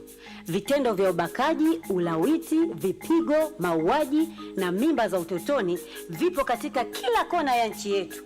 Veronica Kidemi alikuwa mwalimu wa kidato cha 3 na cha 4 katika shule ya sekondari Ikidinga, wilaya ya Arumeru, kata ya Kilanyi, kijiji cha Siwandeti, mkoani Arusha. Ukatili wa vipigo na kudhalilishwa ilikuwa ni maisha yake ya kawaida. Na hivi ndivyo ilivyokuwa. Vero, mke wangu, nimesema rudi hapa. Rudi hapa. Mume wangu, mimi naenda kazini. Nimesema hivi, rudi hapa. Mume wangu, yani ukirudi kiwewe tu humu nyumbani hatuna amani. Mimi ndio kichwa cha familia. Nimesema rudi nisikilize mimi mumeo. Mume wangu, hiki ni kipindi cha mtihani. Mtihani nini? Naenda kazini. Mtihani nini? Nimesema rudi hapa.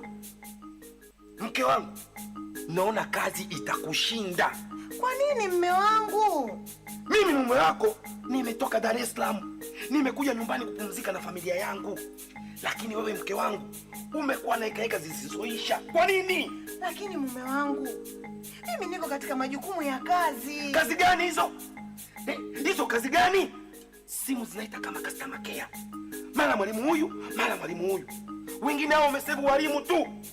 Sio walimu, ni mabwana zako. Mume wangu, hiki ni kipindi cha mitihani. Hakuna mwalimu anayebaki nyumbani.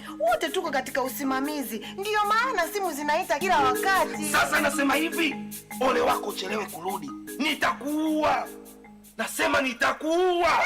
Na hayo ndiyo maisha waliokuwa kiishi Mwalimu Vero na mumewe. Maisha yaliyojaa vitisho na wivu uliokithiri, bila kujua kwamba vitisho hivyo huenda kuna siku ikawa kweli, licha ya walimu wenzie kumshauri kudai talaka.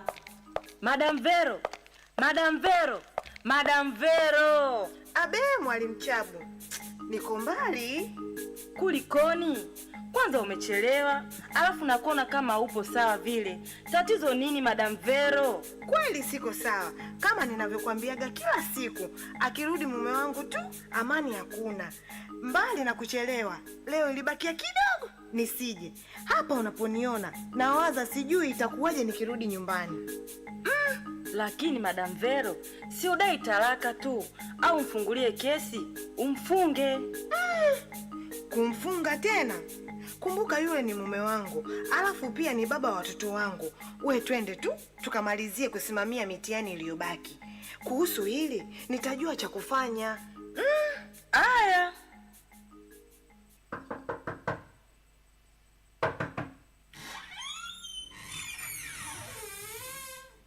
Ehe, afadhali binti yangu umekuja. Nimetoka huko nyumbani kwako kukutafuta. Tatizo nini tena baba? Lile nisilolitaka na linalojirudia kila siku iendayo kwa Mungu. Kuna taarifa nimezipata kuhusu swala lile la kupigwa na kunyanyaswa na mumeo. Baba bwana, tatizo lenyewe hilo mimi nishalimaliza.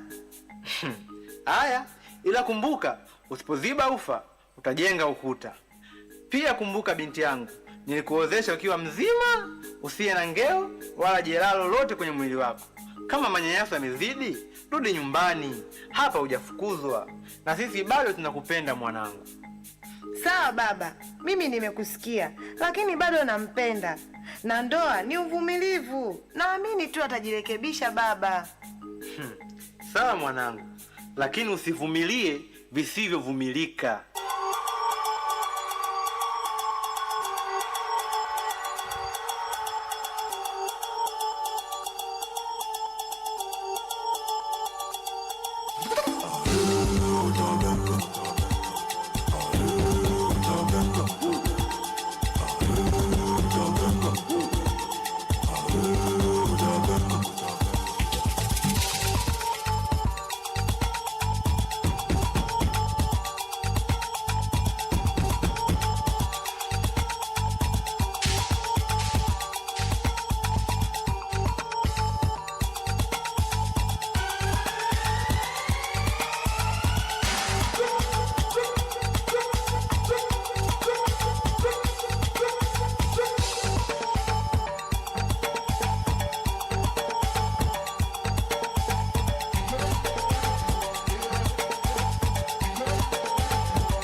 Nilikwambiaje? Ole wako chelewa kurudi. Na hivi sasa ni saa ngapi? Angalia saa yako na kuuliza ni saa ngapi? Mume wangu, nimechelewa kwa sababu ya usafiri. Na hivi sasa ni saa 12 tu jamani. Usafiri Usafiri Nilikuambia nitakuua. Leo nakuua.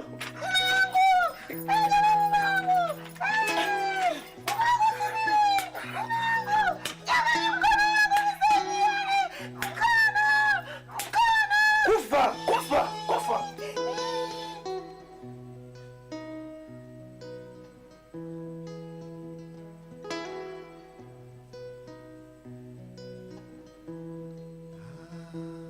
Salut.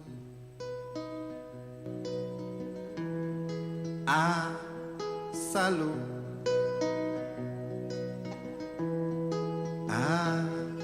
Salut.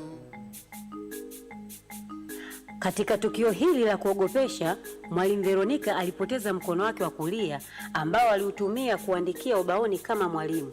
Janga hili lilimwacha kwenye ukingo wa kifo kimwili na kihisia. Hata hivyo, alifanikiwa kukusanya vipande vya maisha yake, kurudisha mkono wake wa kushoto ili aendelee kufanya kazi yake kama mwalimu.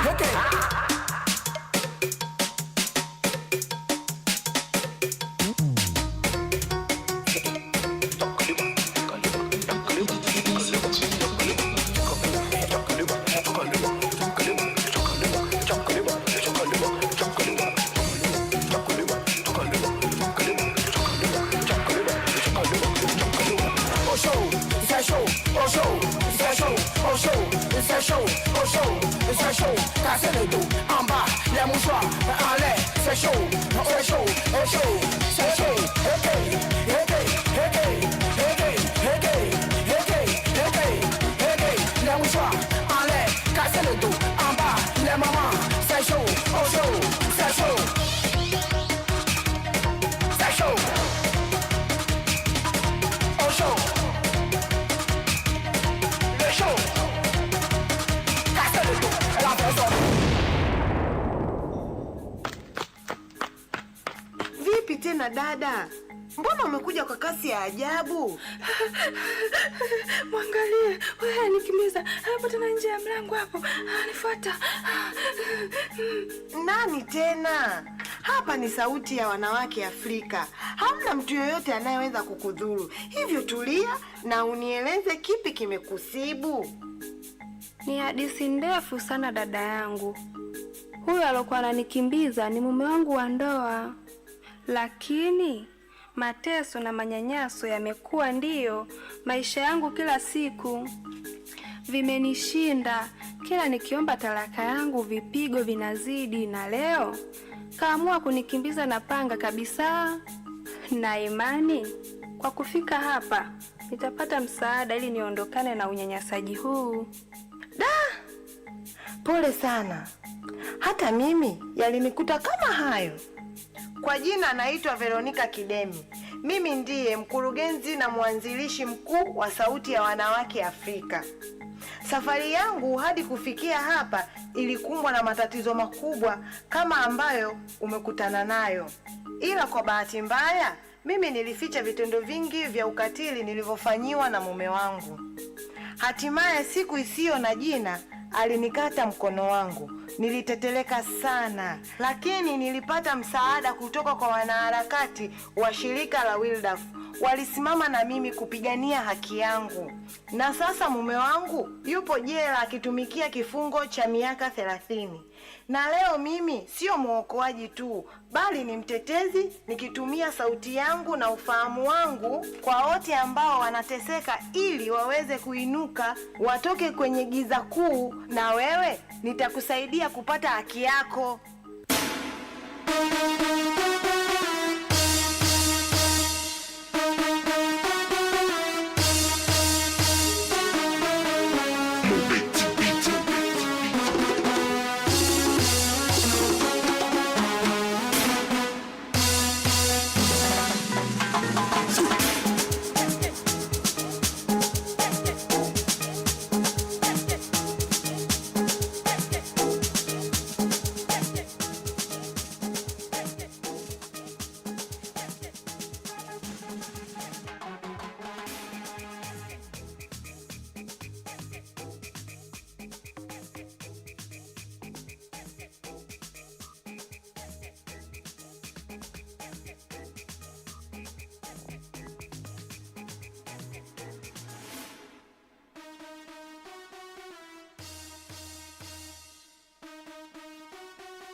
Wow, perfect kabisa Nemujeo. Yani, wow.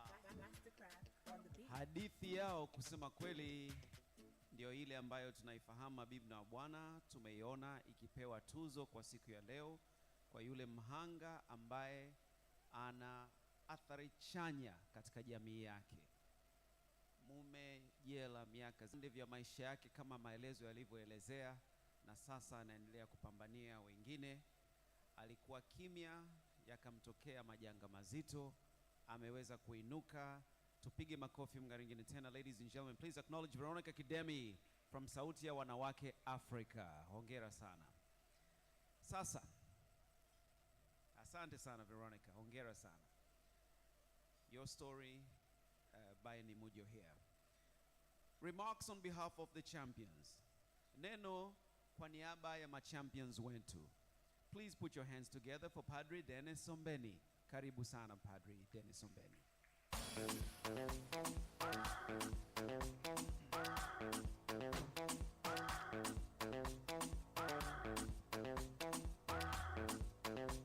Asante DJ. Padre, naomba utuombee na chakula kabisa. Tafadhali.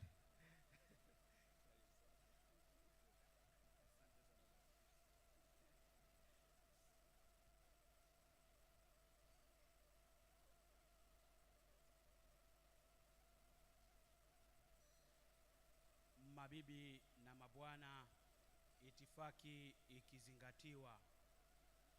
Wekeza. Wekeza. Kama mlivyosikia, jina langu naitwa Padre Dennis Ombeni, ni kutoka Jimbo Kuu Katoliki ya Arusha, na vile vile ni mratibu wa idara ya ulinzi na usalama wa mtoto. Pia ni katibu wa kampeni huru ya Sumaujata kwa mkoa wa Arusha. Kwa niaba ya vinara wenzangu 16 ambao leo tumepewa tuzo, napenda nitoe maneno machache sana kwa niaba yenu wana vinara wote. Awali ya yote, ongereni sana vinara kwa siku hii nzima ya leo, mlivong'ara. Ng'ari ng'ari.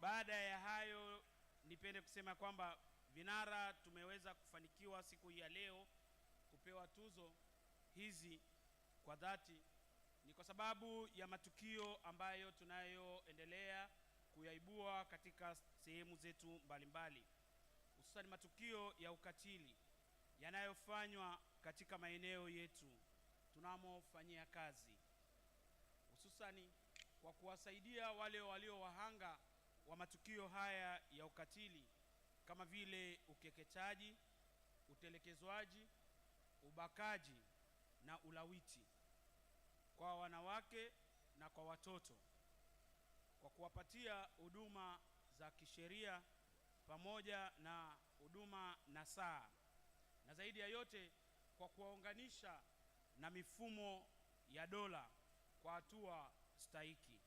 Kwa hapa tunapenda tutoe pongezi kwa jeshi letu la polisi kwa kushirikiana pamoja na sisi vinara. Pongezi kwao vyombo vyote vya dola.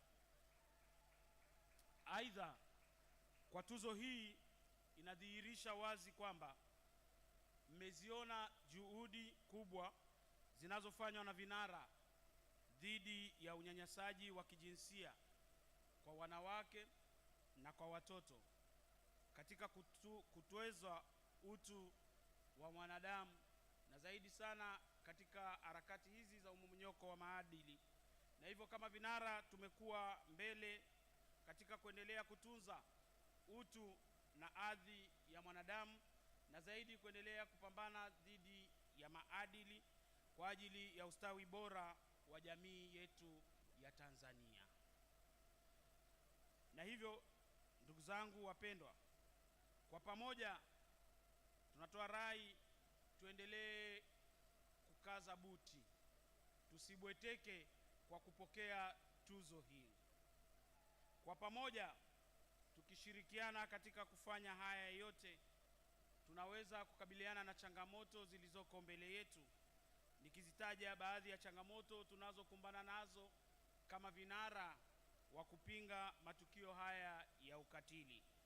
Kwa kuzitaja changamoto hizo chache: ukosefu wa vitendea kazi kama vile usafiri na rasilimali fedha, ushirikiano hafifu pale tunapohitaji kutoa ushahidi mahakamani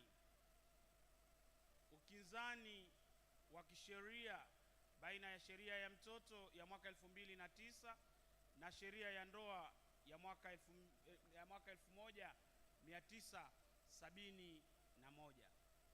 Usiri katika jamii, hususani kwenye kutoa taarifa kwa baadhi ya matukio. Kwa niaba ya vinara wenzangu, tunaazimia kufanya yafuatayo ili kuendelea kuienzi tuzo hii tuliyoipokea siku hii ya leo. Mosi, kuendelea kutoa elimu na ushauri kwa jamii. Pili, kushirikiana na serikali, mashirika ya kiserikali pamoja na asasi za kiraia katika kutekeleza ukatili wa kijinsia.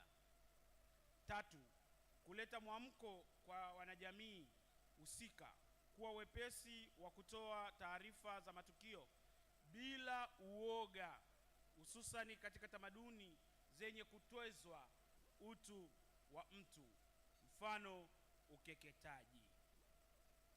Shukrani za dhati ziwaendee vinara wote tuliopokea tuzo hii ya leo kwa kuendeleza kazi ambazo tumezianza bila kukata tamaa, pamoja na changamoto tunazokumbana nazo katika kutokomeza ukatili wa kijinsia kwa wanawake na watoto. Pili, nipende kutumia pia fursa hii kwa niaba ya vinara wenzangu kuwashukuru wadau wote wakiwemo Wildaf Tanzania kwa kuweza kuandaa tukio hili mahususi. Makofi kwao Wildaf Tanzania tafadhali. Ikiwa ni ishara ya ushujaa katika mapambano dhidi ya ukatili wa kijinsia kwa wanawake na watoto. Mwisho, niendelee kutoa rai nikiwa kama padri pia. Idara yetu ya ulinzi na usalama kwa mtoto Jimbo Kuu Katoliki Arusha pamoja na vinara wote, tunaendelea kuwakaribisha wadau wote kuendelea kutuunga mkono katika kufanya kazi hii ya kuendelea kutokomeza matendo yote ya ukatili wa kijinsia. Wito wetu kama vinara, kuvunja ukimya kwa masuala ya usuyo ukatili wa kijinsia itatupa njia bora ya kutokomeza matukio haya ya ukatili. Bali kwa ukimya wetu pasipo kutoa taarifa, tunatengeneza bomu la kulipiza kisasi kwa vizazi vijacho au kijacho.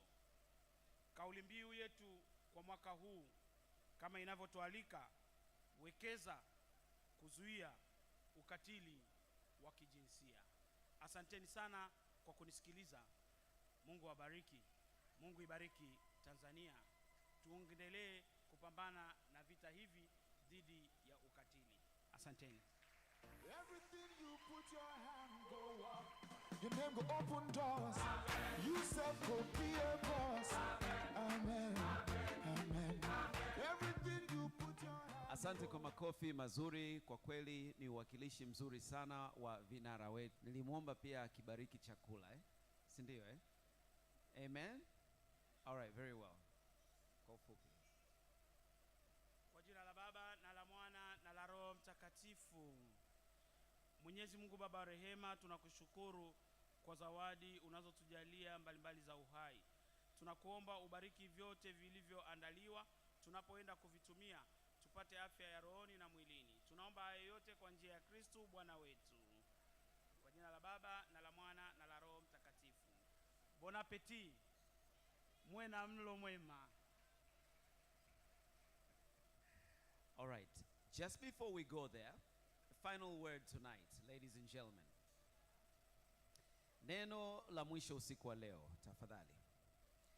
Neno la mwisho la hekima kabisa, naomba nikukaribishe tafadhali champion wetu mwingine, kinara wetu mwingine ambaye kila mwaka unatuleta pamoja katika nafasi yako.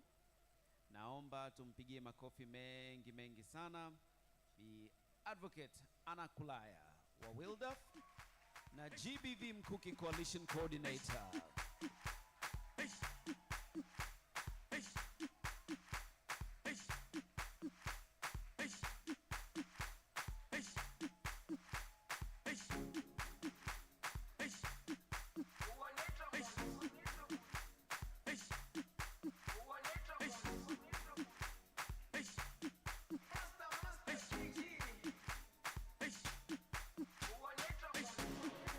Jerusalema ikayalami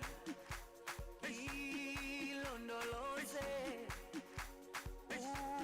uhambe nami zungangishilana. Jerusalema ikayalami ilondoloze uhambe nami zungangishilana. Dawo yami ayikholana, buso wami awukholana. Ilondoloze zuhambe nami. Dawo yami ayikholana, buso wami awukholana. Ilondoloze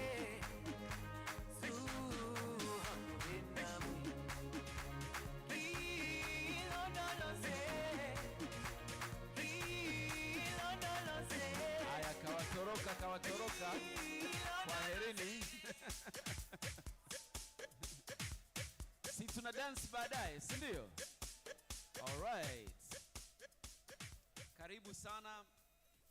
Kuna tukio maalum sana. Very special announcement. Karibu sana Advocate Anna. Asante sana Taji, na shukrani nyingi kwa kutupeleka vizuri sana. Umesherehesha sikukuu vizuri, si ndio jamani eh? Makofi mengi kwa Taji. Ametupeleka vizuri, right on time. Sasa tuna special. Naomba kwanza niwaite wenzangu Michael Marwa na kuomba uje mbele, na ukiwa unakuja naomba uje na Mama Bisimba.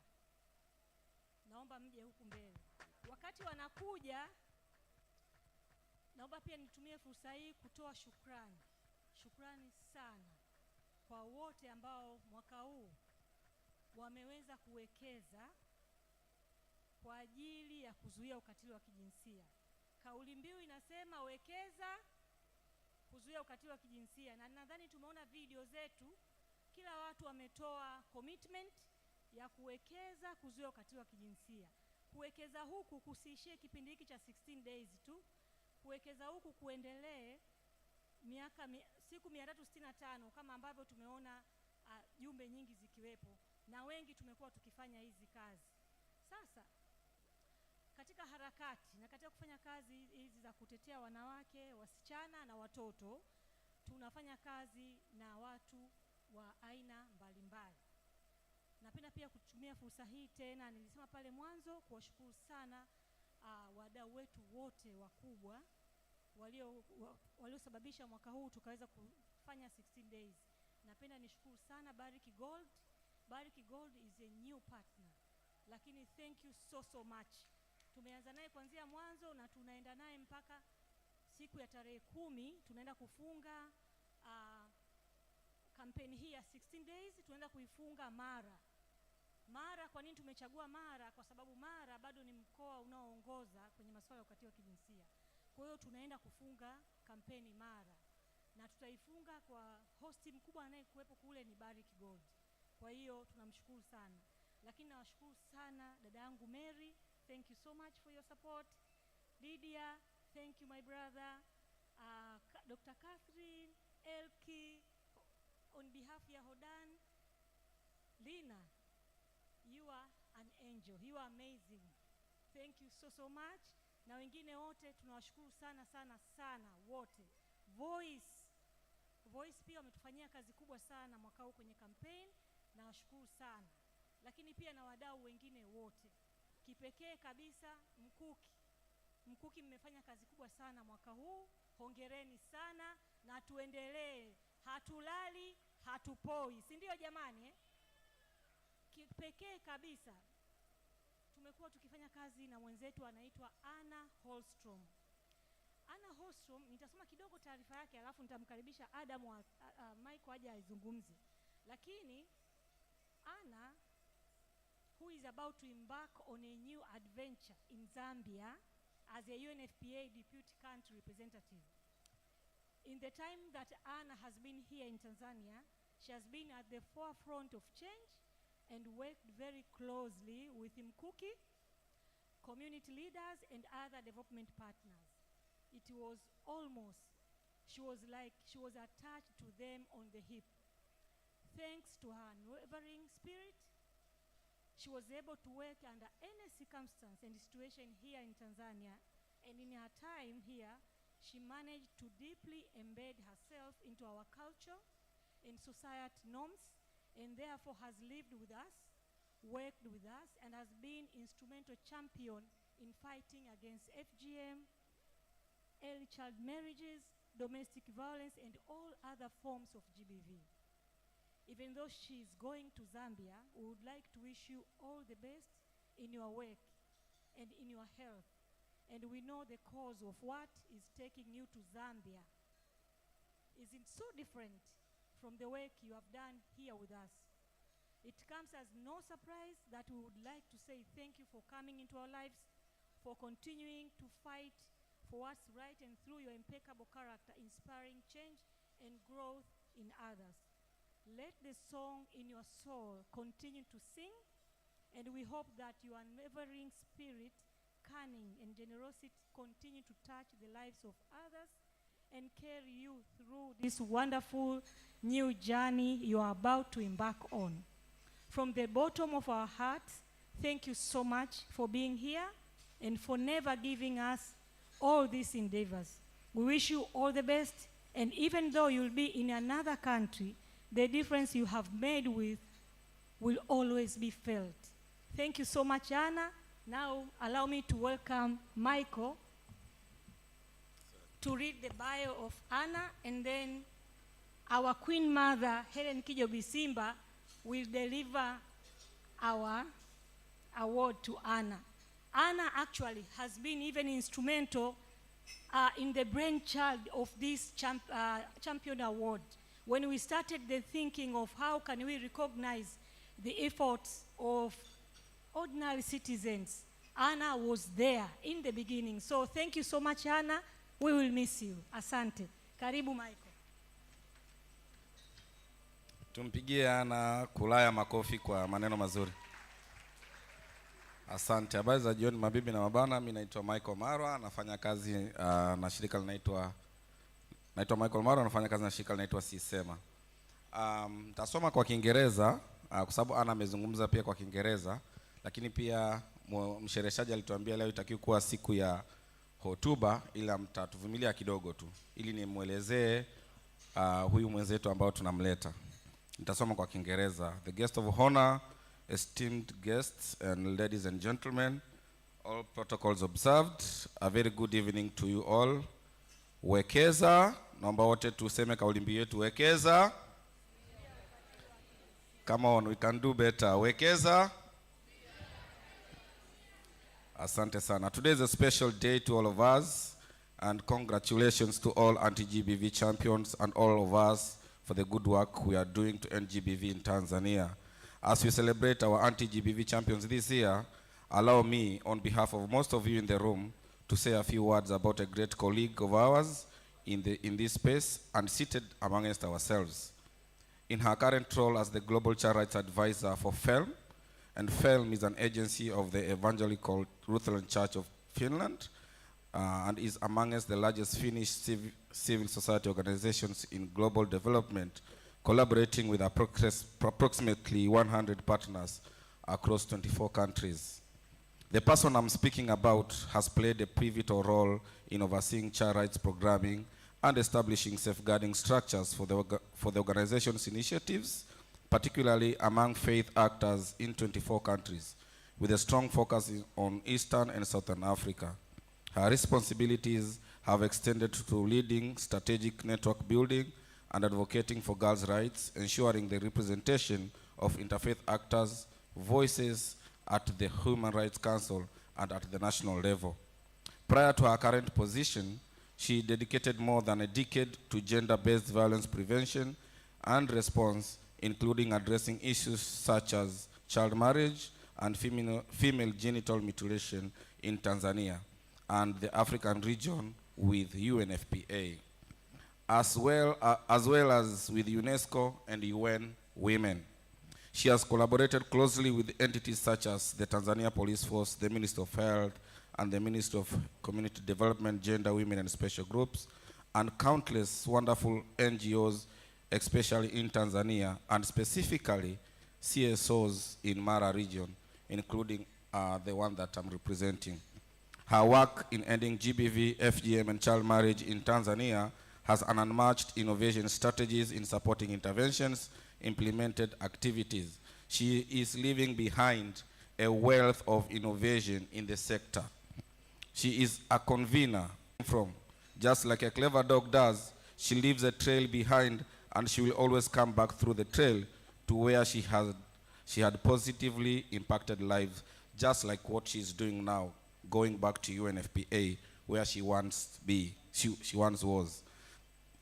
This is why we are celebrating her, because she is leaving Tanzania as she rejoins the UNFPA in a different capacity as the deputy country representative for UNFPA in the country known as the air conditioned state. Ladies and gentlemen, we have prepared a big card where you are invited to write her congratulatory messages, and we wish her all the best in her endeavors. The big card is over there. I know our colleagues are going to bring it over here so that whoever feels they want to write her congratulatory messages and remarks, they can do that at their own will. Ladies and gentlemen, as she leaves us with great memories, let us kindly put our hands together to invite her forward so that we can wish her all the best. Ladies and gentlemen, I present to you Mama Elisa, Miss Anna Maria Holstrom. It's not bad if you could stand and give her a standing ovation. Thank you very much. Thank you. Asante sana. Thank you.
Okay.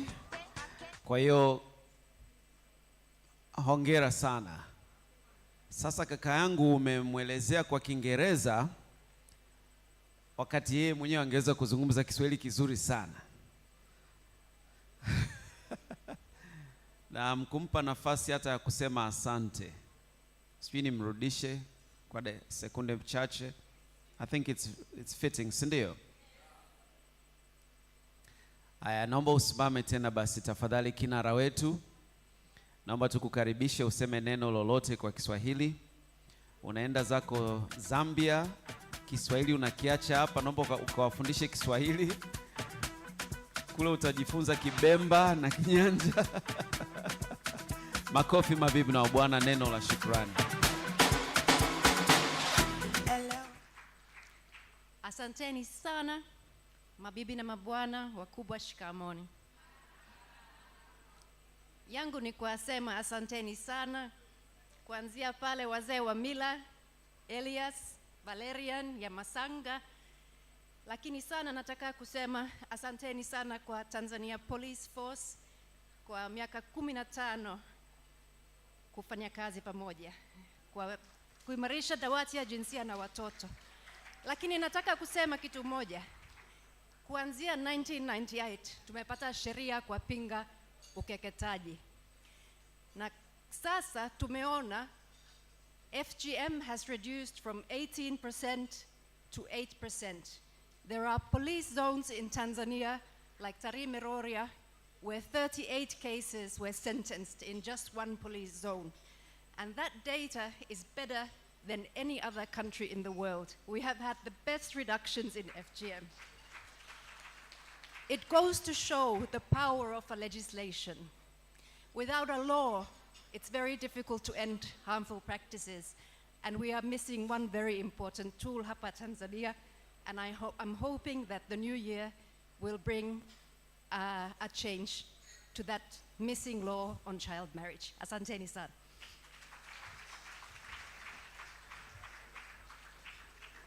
Naona tungekosa neno la hekima. Kaka yangu Steve, naomba basi list yetu ya picha. We want to remember in pictures. Nataka kukumbuka kwa picha tukio letu la leo.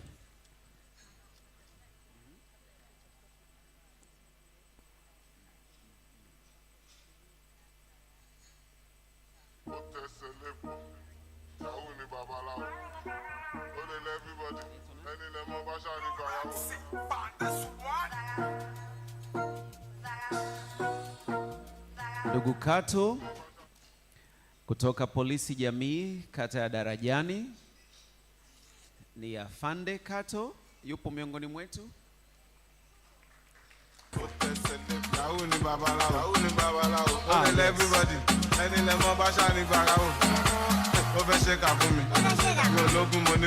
Kofi kwake kinara wetu mwingine.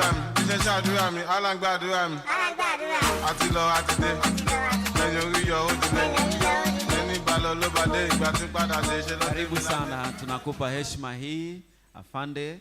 Umesikia neno la Mama Halthrom. Kwanza kuwapongeza kwa miaka mingi sana kutengeneza dawati la jinsia, naye anaamini legislation ama kuwepo na sheria ni muhimu sana. Sasa nyinyi ni sehemu ya kwanza ya nguzo hizo za sheria. Ndio maana waandaaji wakaniambia lazima na wewe upate nafasi ya kuzungumza na sisi. Karibu sana. Bila shaka hawa wote wanawaheshimu sana, wanakuheshimu na wewe pia zaidi. Karibu.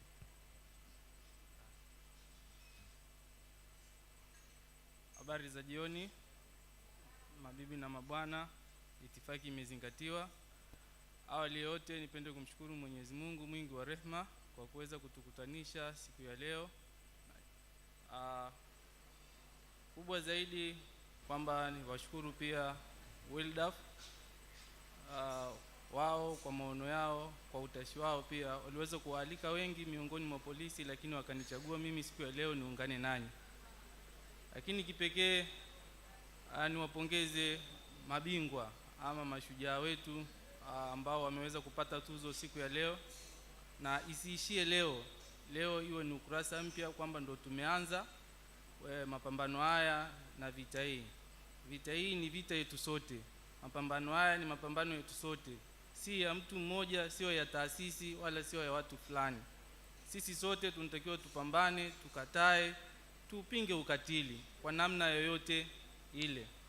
Tutafanya kazi na nyie mkono kwa mkono muda wote ndani ya saa 24, siku 7 za wiki, siku 365. Pale mtakapohitaji msaada wetu, tuko tayari kushirikiana nanyi kuhakikisha kwamba jamii inaishi katika mazingira ambayo ni salama, yasiyokuwa na ukatili. Mwisho sio kwa umuhimu, niwatakieni kila laheri na mapambano mema, kazi iendelee.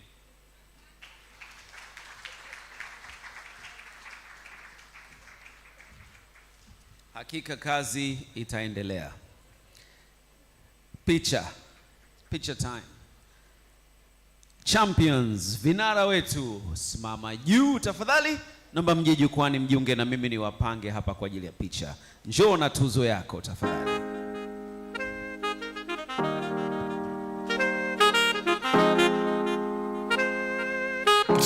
kwenye jamii. Oya mitani liyotoka polisi wanauza gongo, hata uwe mkwele wezi ishi bila uongo. Mlo mmoja na bado tulibeba nondo na maisha akasonga tu. Ili sabuni zisiishe situlinyoa madongo, tukala malaga ni tukachezaji wa ndondo. Si tumetokea bongo na maisha nasonga tu. Shazika wanangu nilowapenda, ukija mtani kwangu kutwa defender, kukimbizana Januari mpaka Disemba. Chuma kimoja na lala dada na kaka, watu watupi msosi hata ukichacha. Baba jambazi mtoto anajuza mtani, mama mchawi nyumbani atabaki. I'm the winner, I'm the champion.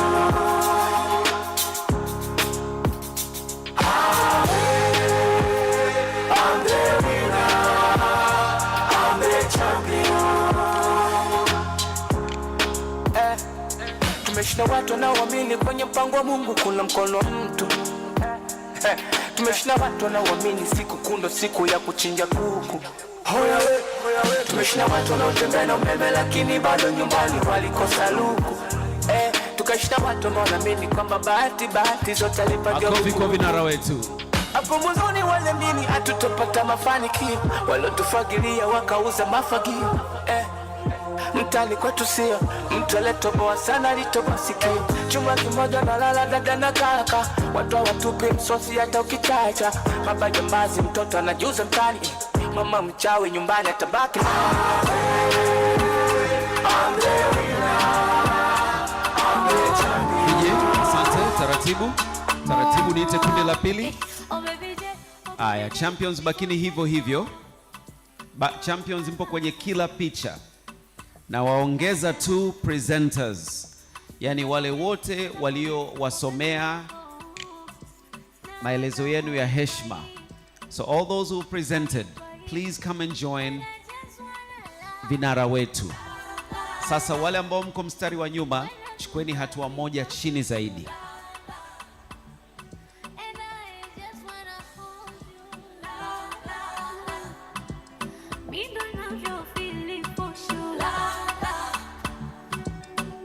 So what you do? All our presenters. Let's go on. Tukapati my Some of us are baby. not that Tell tall. me what you Taratibu do. DJ, tuweze kusikiliza. Taratibu kwa mbali tu. Siri ni kusimama katikati ya mabega. Standing between the shoulders of those shorter than yourself. Lydia, unahitaji kwenda mbele na tuzo yako. Judges, please join the picture kwa pembeni. Please join the pictures kwa pembeni. Kushoto na kulia, judges. Chief Judge, usiwe na wasiwasi kuhusu picha. All the pictures kupitia kwenye QR code tutazipata quality pictures. Judges next. We're growing the picture, tunakuza picha. Yes, ingieni kushoto na kulia. Wengine piteni kushoto, wengine kulia.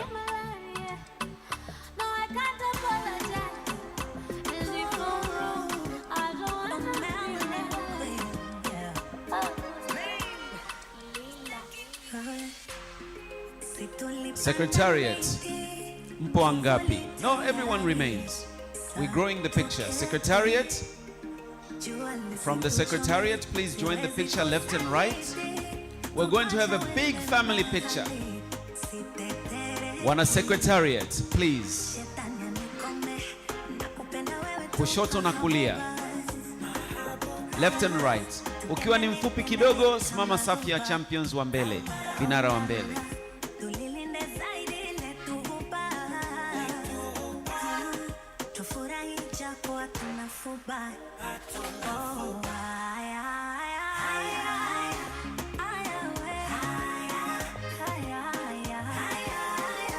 Yes, it's looking very nice.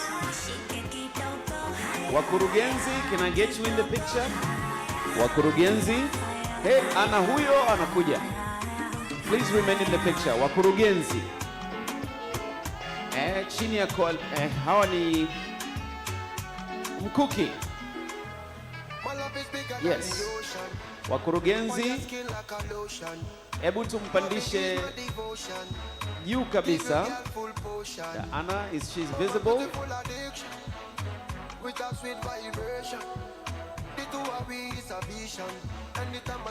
Is that everyone in the picture? Bado kidogo.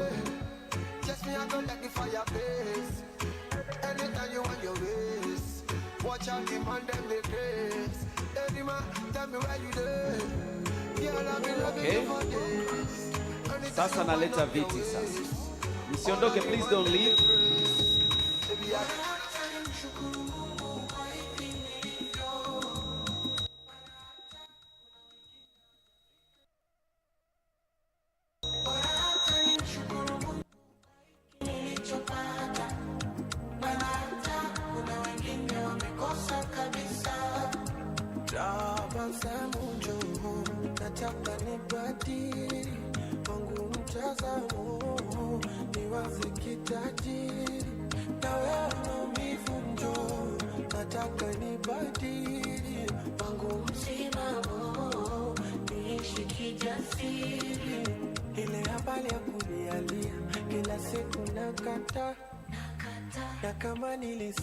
Haya, wakurugenzi tuko wangapi? The coalition. Cookie. Nana nakujoin dadana. From the back.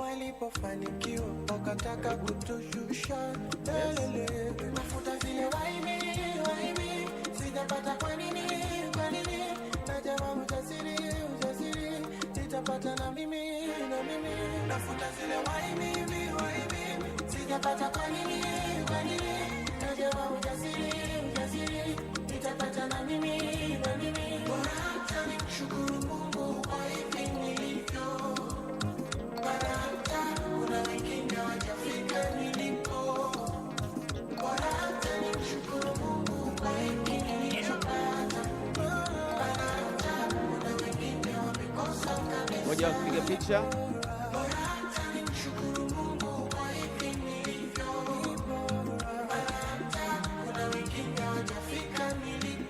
Now, the back row, please, some of us.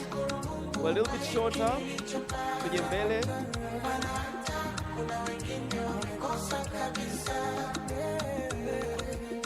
Nimeanza kuwaonea sasa na kuchagua kabisa wewe hapo mfupi uonekani nyuma.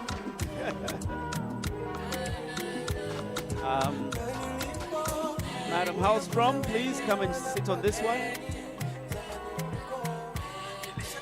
Nimekuchagulia kiti.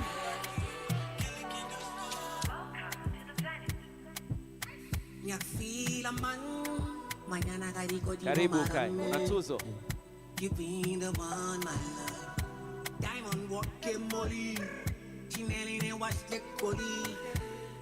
All right, back row nzima naweza nika retire. All those in the back row, I can retire you. Asante.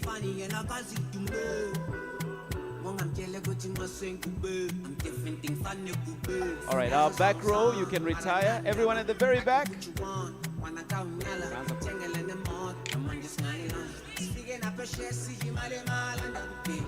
Wakina Lulu, I'll retire you now.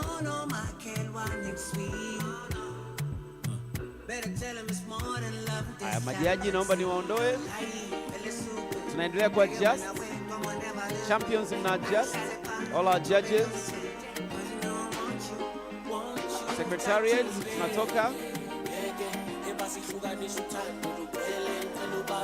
Ule, naomba mwa just kwenye picha.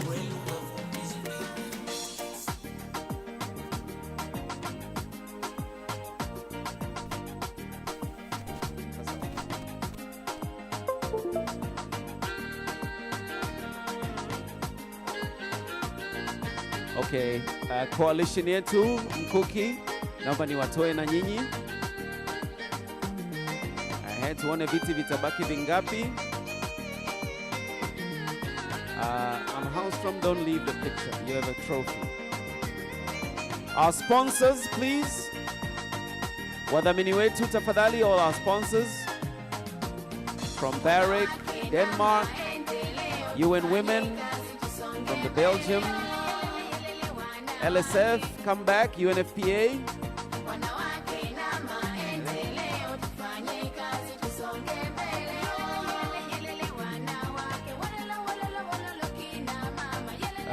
All right, boys.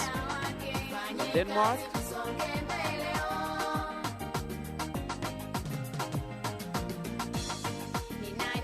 So it's worked out quite well, eh?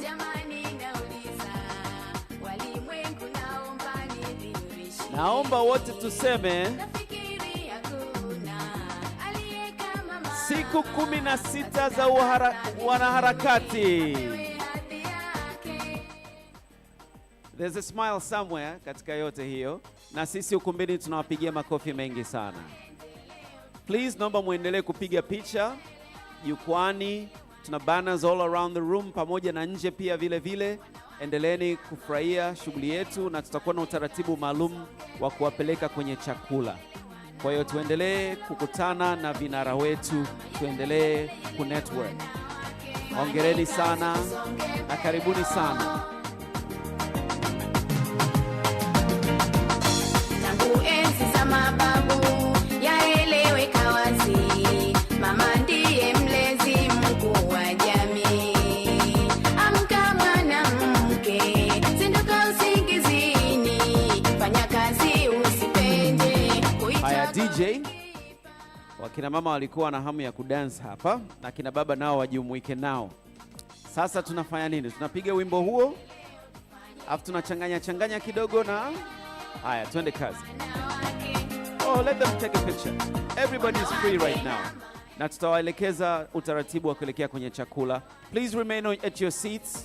We're going to bring some bites, a bit of soup at your table. And please